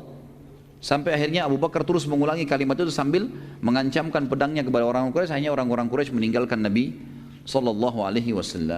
Dan pada saat itu teman-teman sekalian, ya berhentilah orang-orang Quraisy pada hari itu menyiksa Nabi SAW. Kalau enggak kita lanjutin. Sebenarnya ada tema saya siapkan untuk malam ini, atau kalau tidak pertemuan akan datang insyaallah, masuk Islamnya Hamzah dan Abu Dzar radhiyallahu anhu. Pada saat pertama kali Nabi SAW mendakwahi Khadijah radhiyallahu anha, Ummul Mukminin, tidak usah pakai Siti, kan sudah kita perbaiki tadi. Apakah di saat itu Khadijah radhiyallahu anha sudah jilbabnya mengulur sesuai di surah Al-Ahzab ayat 59? Belum turun surah Al-Ahzab, gitu kan? Dan memang tidak disebutkan apakah Khadijah radhiyallahu anha memiliki hijab yang seperti besar atau kecil, Allahu alam, ya, kita tidak tahu. Dan ini tidak disebutkan dalam buku-buku sejarah masalah itu. Tapi tradisi wanita-wanita di orang Quraisy di Mekah pada saat itu memang mereka menggunakan kain, ya. Mereka menggunakan kain di kepala, menggunakan kain di badan, dan bagi mereka kalau tokoh-tokoh selain hamba sahaya itu mereka selalu saja berpakaian yang rapi. Tapi apakah jilbabnya sudah seperti surah Al-Ahzab itu Allahu a'lam, karena Al-Ahzab itu belum turun, ya. Itu yang saya tahu. Apakah tidak berimannya sebagian Quraisy seperti Abu Lahab termasuk dalam kehendak Allah juga selain kehendak orang tersebut? Semua teman-teman sekalian di bawah naungan kehendak Allah. Perbuatan baik atau perbuatan buruk Allah yang ciptakan, dan semua pun kalau terjadi dengan izin Allah. Tetapi artinya gini, Allah ciptakan nikah sama zina misalnya, ya. Allah perintahkan nikah, Allah larang zina. Allah yang ciptakan kan? Baik, kalau ada orang melakukan perbuatan nikah karena dia mengejar rahmatnya Allah, dapat pahalanya. Kalau dia mengerjakan zina, yang menciptakan dia, menciptakan perbuatan, yang menciptakan, memberikan dia energi, Allah juga. Tapi ini secara global masuk dalam semua dengan izin Allah tentunya. Tapi ini dilarang. Allah sudah bilang akan kena ancaman, kena hukuman. Kalau kita bicara lingkup global, maka semua dengan izin Allah, nggak bisa lepas. Tetapi saya pernah jelaskan masalah takdir, ada yang sifatnya ikhtiar, namanya af'al ibad, ya. Berhubungan dengan perilaku hamba-hamba. Kalau perilaku hamba-hamba teman-teman sekalian seperti misalnya menikah, ya, melakukan kebaikan atau melakukan kejahatan, ini ikhtiar kita semua nih. Seperti contoh gini, teman-teman sekarang mau hadir di masjid sini, kan bisa hadir, ya. Pilihan siapa? Pilihan antum sendiri kan. Di luar sana juga mungkin ada orang berbuat maksiat, mungkin dia ke diskotik, mungkin dia berbuat haram, pilihan dia juga itu. Semua ini pun terjadi dalam lingkup masyiatillah. Tapi Allah sudah ingatkan, kalau ke sini dapat pahala, di sana dapat dosa, ini ada surga, ini ada neraka, Allah sudah sebutkan. Jadi kalau kita bicara lingkup luasnya, semua ini dengan kekuasaan Allah terjadi. Tapi Allah sudah membedakan mana baik, mana buruk, dan mengikutkan padanya berita gembira bagi yang patuh dan ancaman bagi yang melanggar. Jadi sebenarnya Abu Lahab itu dan orang-orang yang meninggal dalam keadaan kafir itu pilihan dia. Pilihan dia, dia bisa beriman kok. Dan Allah selalu datangkan sinyalnya kepada setiap orang yang seperti ini. Jadi jangan difahami Allah memaksa atau ya tanda kutip, ya, orang itu harus kafir atau orang ini harus beriman, tidak. Makanya Allah mengatakan dalam firman-Nya, a'udzubillahi minasyaitonir rajim, faman syaa'a falyu'min wa man syaa'a falyakfur. Siapa yang mau beriman silakan, siapa yang mau kafir silakan. Allah kasih kebebasan sebebas-bebasnya. Makanya orang juga nanti hari kiamat, naudzubillah, penghuni neraka masuk neraka, mereka masuk neraka dan mengakui keadilan Allah. Karena yang buat dia masuk neraka dia sendiri. Dia sendiri. Makanya Allah mengatakan syaitan mengatakan nanti pada hari kiamat, dan Allah nukilkan dalam Al-Qur'an, syaitan iblis akan berkata nanti pada hari kiamat akan keluar tiang besar di neraka lalu dia berkhutbah, dan saya sarankan jangan dengar khutbah ini, ya. Ini khusus untuk penghuni neraka. Dia bilang innallaha wa'adakum wa'adal haq, Allah telah janjikan kalian dengan janji-janji yang benar, wa wa'adtukum, dan saya juga janji-janji kalian, fa akhlaftukum, tapi saya nipu kalian. Allah sudah bongkar kedoknya iblis, gitu kan. Hari kiamat dia akan bicara begitu di neraka. Dan dia mengatakan dalam ayat ini lanjutannya, ma ana bimusrihikum. Dalam lanjutan ayat ini, saya tidak bisa tolong kalian, wa ma antum bimusrihi, kalian juga tidak bisa tolong saya. Saya cuma panggil kalian, kalian yang jawab sendiri. Fala talumuni walumu anfusakum. Jangan kalian salahkan diri saya, salahkan diri kalian sendiri. Karena memang kita bebas nolak, bisa bebas memilih kan? Seperti itulah.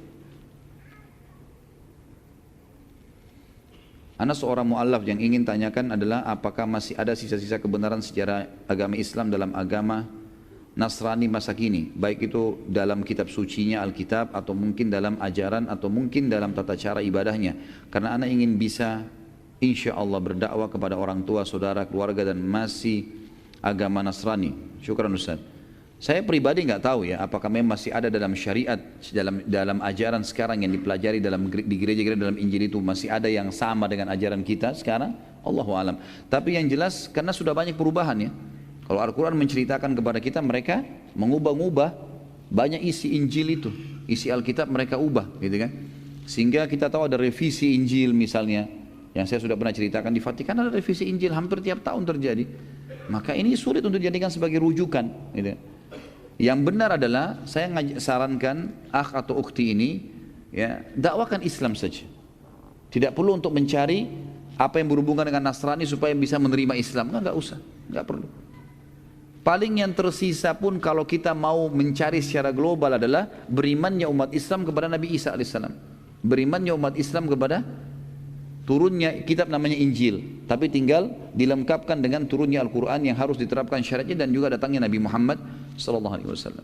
Jadi tidak usah terlalu ragu dalam berdakwah. Tugas kita cuma menyampaikan. Dan sampaikan Islam yang kita fahamin. Gitu.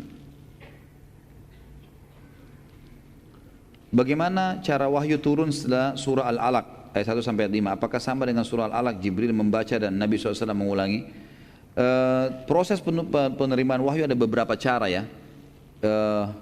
Kadang-kadang Jibril datang, kata Nabi SAW, kadang-kadang Jibril datang dan dalam poster manusia, kemudian aku memahami dari perkataannya kalau dia bukan manusia. Kadang-kadang Jibril AS memasukkan itu ke dalam hatiku sehingga aku merasakan ada ilham di dalam hatiku.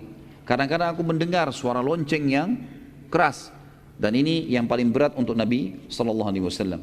Jadi ada beberapa cara, tapi yang dinukil kepada kita tidak dirincikan secara khusus ya surah Ad-Duha itu turunnya seperti apa, apakah sama dengan Al-Alaq. Yang dirincikan memang Al-Alaq. Jibril datang karena surah pertama dan ayat-ayat pertama, maka Jibril datang dalam kemudian memeluk Nabi SAW dan ini tidak semua ayat. Ada di antara ayat-ayat memang turun, Nabi SAW menyaksikan itu. Seperti kasus nanti kita akan bahas di perang Bani Quraidah. Bagaimana waktu Nabi SAW sudah selesai menang dari pasukan Ahzab, ya, pasukan kelompok-kelompok 10.000 orang yang mengepung Madinah, sudah bubar semua kena angin kencang.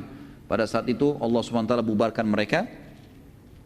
Maka Nabi SAW pulang ke rumah lalu ganti baju, mau mandi.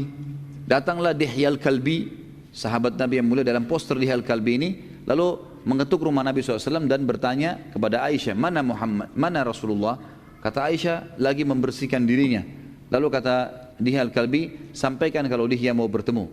Lalu Nabi SAW keluar dan bertemu dengan Dihya. Itu kan Aisyah pun menceritakan, maka Nabi SAW pun Aisyah mendengarkan Dihya Al-Kalbi berkata, hai Muhammad, perkataannya setelah ketemu, hai Muhammad, apakah kalian sudah membuka baju-baju perang kalian? Sementara kami malaikat tidak membuka baju-baju kami, gitu kan? Sampai kami memerangi ke arah sana, ditunjuklah bentengnya Bani Quraidah. Jadi pernah Jibril datang seperti ini. Tapi kalau tadi, tentu ada di antara surah yang disebutkan bagaimana Jibril prosesnya datang, tapi ada juga yang tidak disebutkan. Tapi ini tadi secara global saya sebutkan. Ada yang kadang-kadang Jibril datang bicara seperti ini. Ada kadang-kadang ilham yang masuk dalam hati Nabi SAW. Kadang-kadang terdengar suara lonceng. Seperti kasus Aisyah waktu difitnah. Nanti akan kita bahas kisah ifq. Pada saat pulang dari perang Bani Mustaliq. Nanti akan kita belajar insyaAllah itu. Bagaimana Nabi SAW waktu turun ayat tentang pembebasan Aisyah dari tuduhan zina. Beliau duduk di sudut rumah Abu Bakar. Lalu beliau keringatan dan mendengarkan suara lonceng yang keras. Nah ini juga salah satu metode. Allahu a'lam. Bagaimana mengambil ibrah dan implementasi dakwah Nabi di kehidupan sekarang? Karena dakwah sunnah sekarang baru sekedar dakwah untuk dalam rangka islah sama muslim. Bagaimana dakwah kita untuk kaum kafir yang dengan menegakkan kalimat tauhid di Indonesia, sementara yang berpuasa banyak kaum kafir dan munafik? Bagaimana metode penyampaian ilmu pada zaman Rasul? Apakah dengan metode talaki atau taklim seperti kita saat ini? Tugas kita teman-teman sekalian, agama Allah ini disampaikan. Kalau metode Nabawiyah jelas sekali. Nabi SAW memulai membangun komunitas dengan majlis ilmu. Majlis ilmu.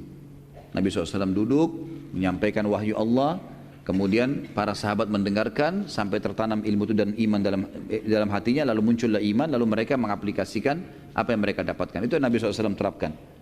Sampai fase 13 tahun di Mekah dan 2 tahun pertama di Madinah masih belum ada peperangan.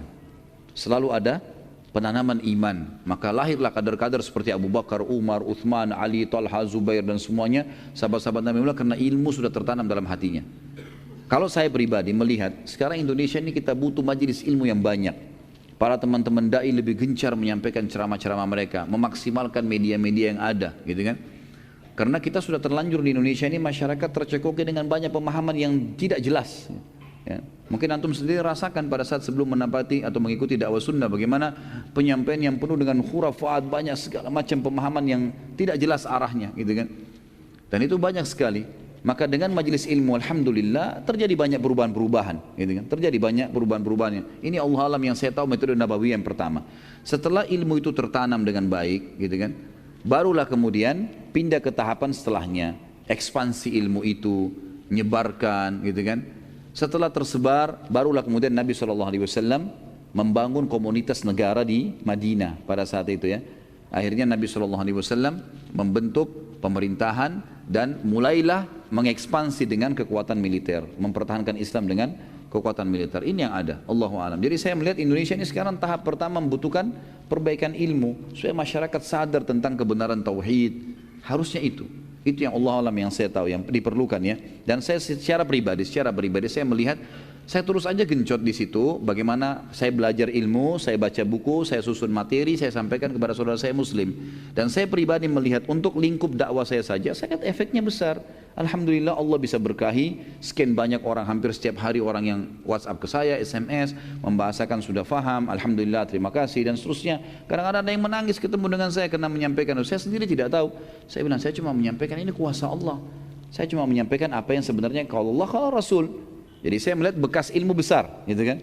Bekas ilmu, dan ini penting sekali, dan ini adalah metode pertama Nabi SAW. Dan ini juga sudah saya jelaskan pertanyaan kedua tentang masalah metode di zaman Nabi SAW. Tentu saja dengan talaqi, ada ta'lim, ada, berbeda ya. Talaqi itu memang dia fokus terus belajar. Ada di antara sahabat begitu, makanya tidak semua sahabat perawi hadis, ya. Tidak semua sahabat merawi hadis. Yang merawi hadis yang memang talaki dari Nabi SAW. Kita sudah tahu beberapa sahabat, ada Abu Hurairah, ada Abdullah bin Mas'ud, Abdullah bin Umar, Abdullah bin Abbas, Abdullah bin Amr bin As, Zaid bin Haritha, Zaid bin Thabit, ya. Ini semua sahabat-sahabat yang memang kerjanya setiap hari tinggal di belakang rumah Nabi SAW, namanya Suffah. Di situ ada sebuah tempat yang luasnya kurang lebih 5 kali 5 meter. Kemudian di situ Nabi SAW membiayai para penuntut ilmu. Mereka datang untuk ilmu, Nabi biayai makannya, minumnya, mereka cuma tahu ikutin Nabi, apa yang Nabi ucapin. Jadi wahyu turun kebanyakan pada mereka terlebih dahulu, nanti mereka sebarkan setelah itu. Karena kadang-kadang wahyu ada yang turun di saat Jumat, sehingga semua orang dengar. Kadang-kadang ada wahyu turun di kancah peperangan, yang hadir perang aja yang dengar, yang di Madinah nggak dengar, nanti disampaikan. Kadang-kadang Nabi SAW terima wahyu tidak ada yang dengar. Seperti kasus, kecuali beberapa orang, waktu turun pembebasan Aisyah dari perzinahan tuduhan Abdullah bin Abi Salul, itu yang dengar firman Allah SWT yang Nabi sampaikan itu dalam surah Al-Ahzab, itu hanya Abu Bakar istri dan Aisyah. Lalu kemudian disebar kepada yang lainnya. Jadi ada memang orang-orang yang duduk bertalaki, memang mempelajari itu. Ada orang yang hadir di ta'lim. Seperti misalnya ada orang yang hanya ketemu dengan Nabi SAW di 5 waktu sholat. Selain itu dia kerja di kebunnya, dia pergi kemana. Ada juga yang ketemu sama Nabi cuma setiap Jumat. Ada yang ketemu sama Nabi SAW kalau Ramadan. Ada yang ketemu pada saat peperangan saja. Ada yang ketemu pada saat haji saja. Ada yang ketemu dengan Nabi SAW itu sekali seumur hidup. Syahadat kemudian pulang. Udah gak ketemu lagi sama Nabi SAW sampai meninggal. Jadi memang berbeda-beda ya. Tapi sistem yang Nabi SAW tekankan adalah sistem yang memang diistilahkan sekarang dengan talaki ya, bagaimana beliau sangat menyambut para penuntut ilmu duduk untuk belajar ya, duduk belajar dan ambil semua. Dan teman-teman sekalian, jangan buru-buru dalam menuntut ilmu ya. Kata Imam Syafi'i rahimahullah, orang yang tidak bisa sabar ya dengan waktu yang lama menuntut ilmu, maka dia juga ya nanti akan harus sabar dengan kebodohannya. Kalau tidak mau sabar untuk ilmu, nanti dia akan bodoh. Harus sabar. Jangan setahun 2 tahun teman-teman sekalian. Orang untuk ilmu itu seumur hidup.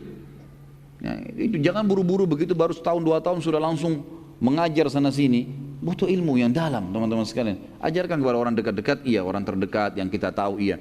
Tapi untuk menyampaikan sebuah fatwa jangan buru-buru. Karena ini saya lihat ada juga masalah kita di Indonesia ya. Banyaknya orang sembarangan menyampaikan fatwa dan ilmunya belum sampai. Ini berbahaya sekali. Hanya sekedar gelar ustadz, hanya sekedar gelar ini, gelar itu, hanya main ngomong saja gitu kan. Ini yang berbahaya karena umat yang dengar ini membawa pulang apa yang disampaikan itu gitu kan. Apalagi kayak khutbah Jumat, ada 1.000 orang yang hadir, 2.000 orang yang hadir, ini kan berbahaya sekali. 2.000 orang, satu orang kalau punya 10 kenalan saja, itu sudah 20.000 orang gitu kan. Itu berbahaya sekali, maka ini juga harus, jangan tergesa-gesa teman-teman. Bukan tidak boleh menyampaikan kebenaran, tapi untuk menyampaikan sebuah hukum itu butuh rujukan yang benar ya, butuh kapasitas ilmu yang cukup insya Allah. Apakah sebelum Nabi Muhammad SAW menjadi Nabi, ajaran Nabi Isa Nasrani belum disebar sampai ke Mekah? Memang tidak ada kewajiban disebar ke Mekah. Karena Nabi Isa AS hanya untuk Bani Israel. Jadi nggak ada kewajiban Nabi Isa bawa ke Mekah ajarannya. Nah sudah saya jelaskan tadi kan, khusus untuk Bani Israel. Makanya dikatakan Nabi Isa Nabi Bani Israel. Jadi salah sebenarnya itu teman-teman kita Nasrani yang datang mendakwakan Nasrani ke Indonesia. Nggak ada hubungannya, Nabi Isa bukan untuk orang Melayu. Loh benar ya, untuk Bani Israel. Memang itu Nabi Bani Israel, gitu kan? Kalau Nabi SAW beda. Nabi Muhammad SAW memang Allah mengatakan, A'udzubillahi minasyaitonir rajim, wa ma arsalnaka illa rahmatan lil alamin. Kami tidak utus ke Muhammad kecuali jadi petunjuk bagi seluruh alam semesta. Ustaz, saya pernah dengar kisah Rukana mengajak duel gulat Rasulullah SAW hingga beberapa kali, namun Rasulullah SAW selalu menang. Apakah ada kisah lain dakwah Rasulullah SAW menggunakan fisik atau berkelahi? Itu nanti kisah Rukana ada disebutkan nanti di sini insya Allah ya. Kalau menggunakan fisik, peperangan-peperangan Nabi SAW semuanya menggunakan fisik. Bahkan Ali bin Abi Thalib mengatakan dalam riwayat Bukhari radhiyallahu anhu, kami kalau menghadapi peperangan ya, lagi berkecamuk, maka kami berlindung di belakang Nabi SAW. Nabi SAW luar biasa. Ada riwayat lain menjelaskan pernah Madinah terdengar suara gemuruh yang ribut, gitu kan? Kemudian para sahabat lalu segera ngumpul. Mereka tahu ini suara-suara gemuruh seperti suara penyerangan lah. Maka mereka pun berkumpul di depan rumah Nabi SAW menunggu. Waktu itu mereka bawa-bawa obor karena malam gak ada penerangan. Maka mereka nunggu, ternyata Nabi SAW tidak keluar. Tidak lama kemudian suara gemuruh itu sudah hilang. Dan mereka lihat dari kejauhan ada orang menunggangi kuda mendekati mereka. Begitu dekat penunggang kuda itu, pegang obor, di tangan kanannya pedang, di tangan kirinya obor. Itu mereka begitu dekat ternyata dia adalah Rasulullah SAW. Rasulullah melawan sendiri gerombolan itu. Jadi beliau punya keberanian. Bukan seperti sebagian pemimpin yang cuma tahu perintah sana, perintah sini, dia enak di rumah pakai AC. Nah iya. Nabi SAW berbeda, luar biasa. Beliau dan banyak ya, banyak. Mungkin itu yang terlintas sementara ya. Tapi jelas peperangan-peperangan Nabi SAW jelas kan. Beliau juga terluka. Jarinya sempat kena anak panah Yahudi di Khaybar. Keningnya sempat luka dan giginya pecah sallallahu alaihi wasallam di Uhud, gitu kan. Pundak kanannya dipukul oleh Ibnu Qami'ah, nanti kan kita jelaskan di perang Uhud itu. Nabi SAW merasakan juga sakit fisik dan segala ini ada dirasakan oleh Nabi SAW.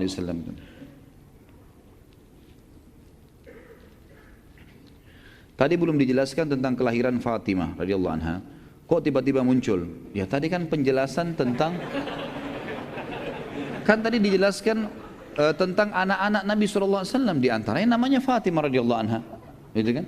Dan memang kita sedang membahas sejarah Nabi SAW. Hanya itu saja.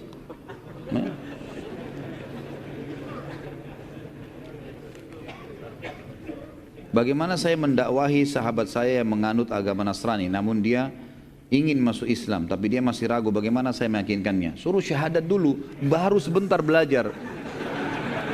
Syahadat dulu. Kamu masuk Islam, iya, ikutin saya, asyhadu an la ilaha illallah wa muhammadur rasulullah, suruh ucapin. Setelah itu dia mu'allaf artinya orang yang masih lemah hatinya, ajarin. Jangan kasih buku dulu tebal, pelajarin ya, nanti baru kamu syahadat. Nah, kalau dia mati gimana?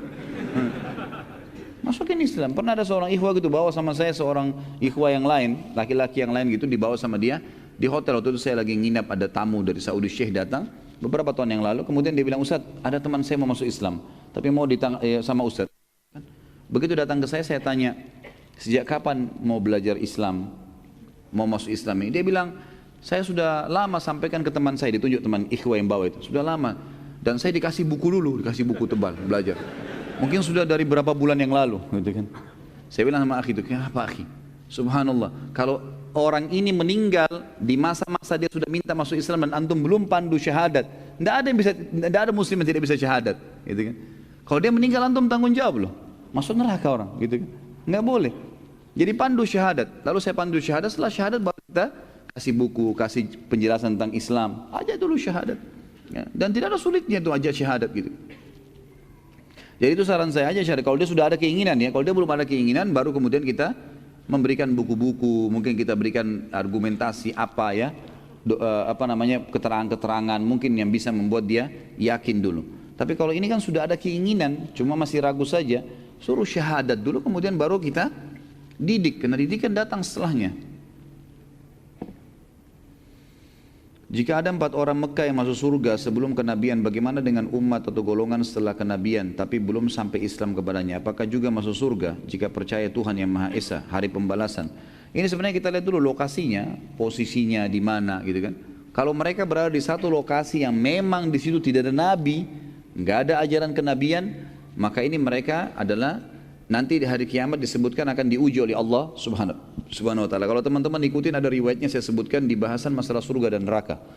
Ada bahasan di YouTube itu tentang Rasulullah SAW bercerita tentang surga dan neraka. Di antaranya adalah di hari kiamat orang-orang yang meninggal dalam keadaan dia tidak sampai kepadanya dakwah, maka Allah akan mengujinya. Bagaimana mengujinya? Hari kiamat semua orang sudah tahu ini Tuhan kami Allah.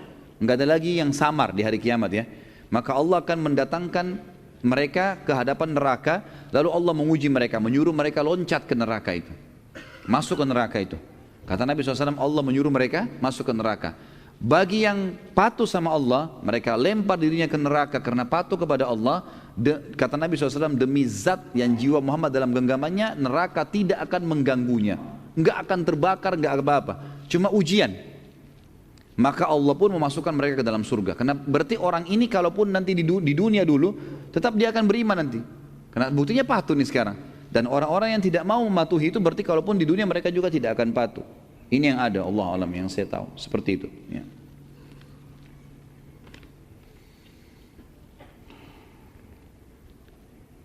Apakah Rasulullah SAW sudah menikah dengan anak Abu Lahab pada saat mendakwahi kaum Quraisy? Bukan Rasulullah, anak Rasulullah SAW. Ya. Ini tadi kan saya bilang, kalau bukan Ruqayyah Ummu Kalthum. Karena kan waktu Ruqayyah atau Ummu Kalthum ini menikah dengan Uthman sudah janda. Dan itu jandanya adalah menikah dengan salah satu anak laki-laki Abu Lahab. Ya. Jadi bukan Rasulullah SAW yang menikah di sini. Ini berarti salah dengar tadi. Makanya pertanyaannya sudah salah semua ke bawah ini. Ya. Umur berapa pada saat itu Rasulullah menikah dengan anak Abu Lahab? Kan jadi salah semua pertanyaannya.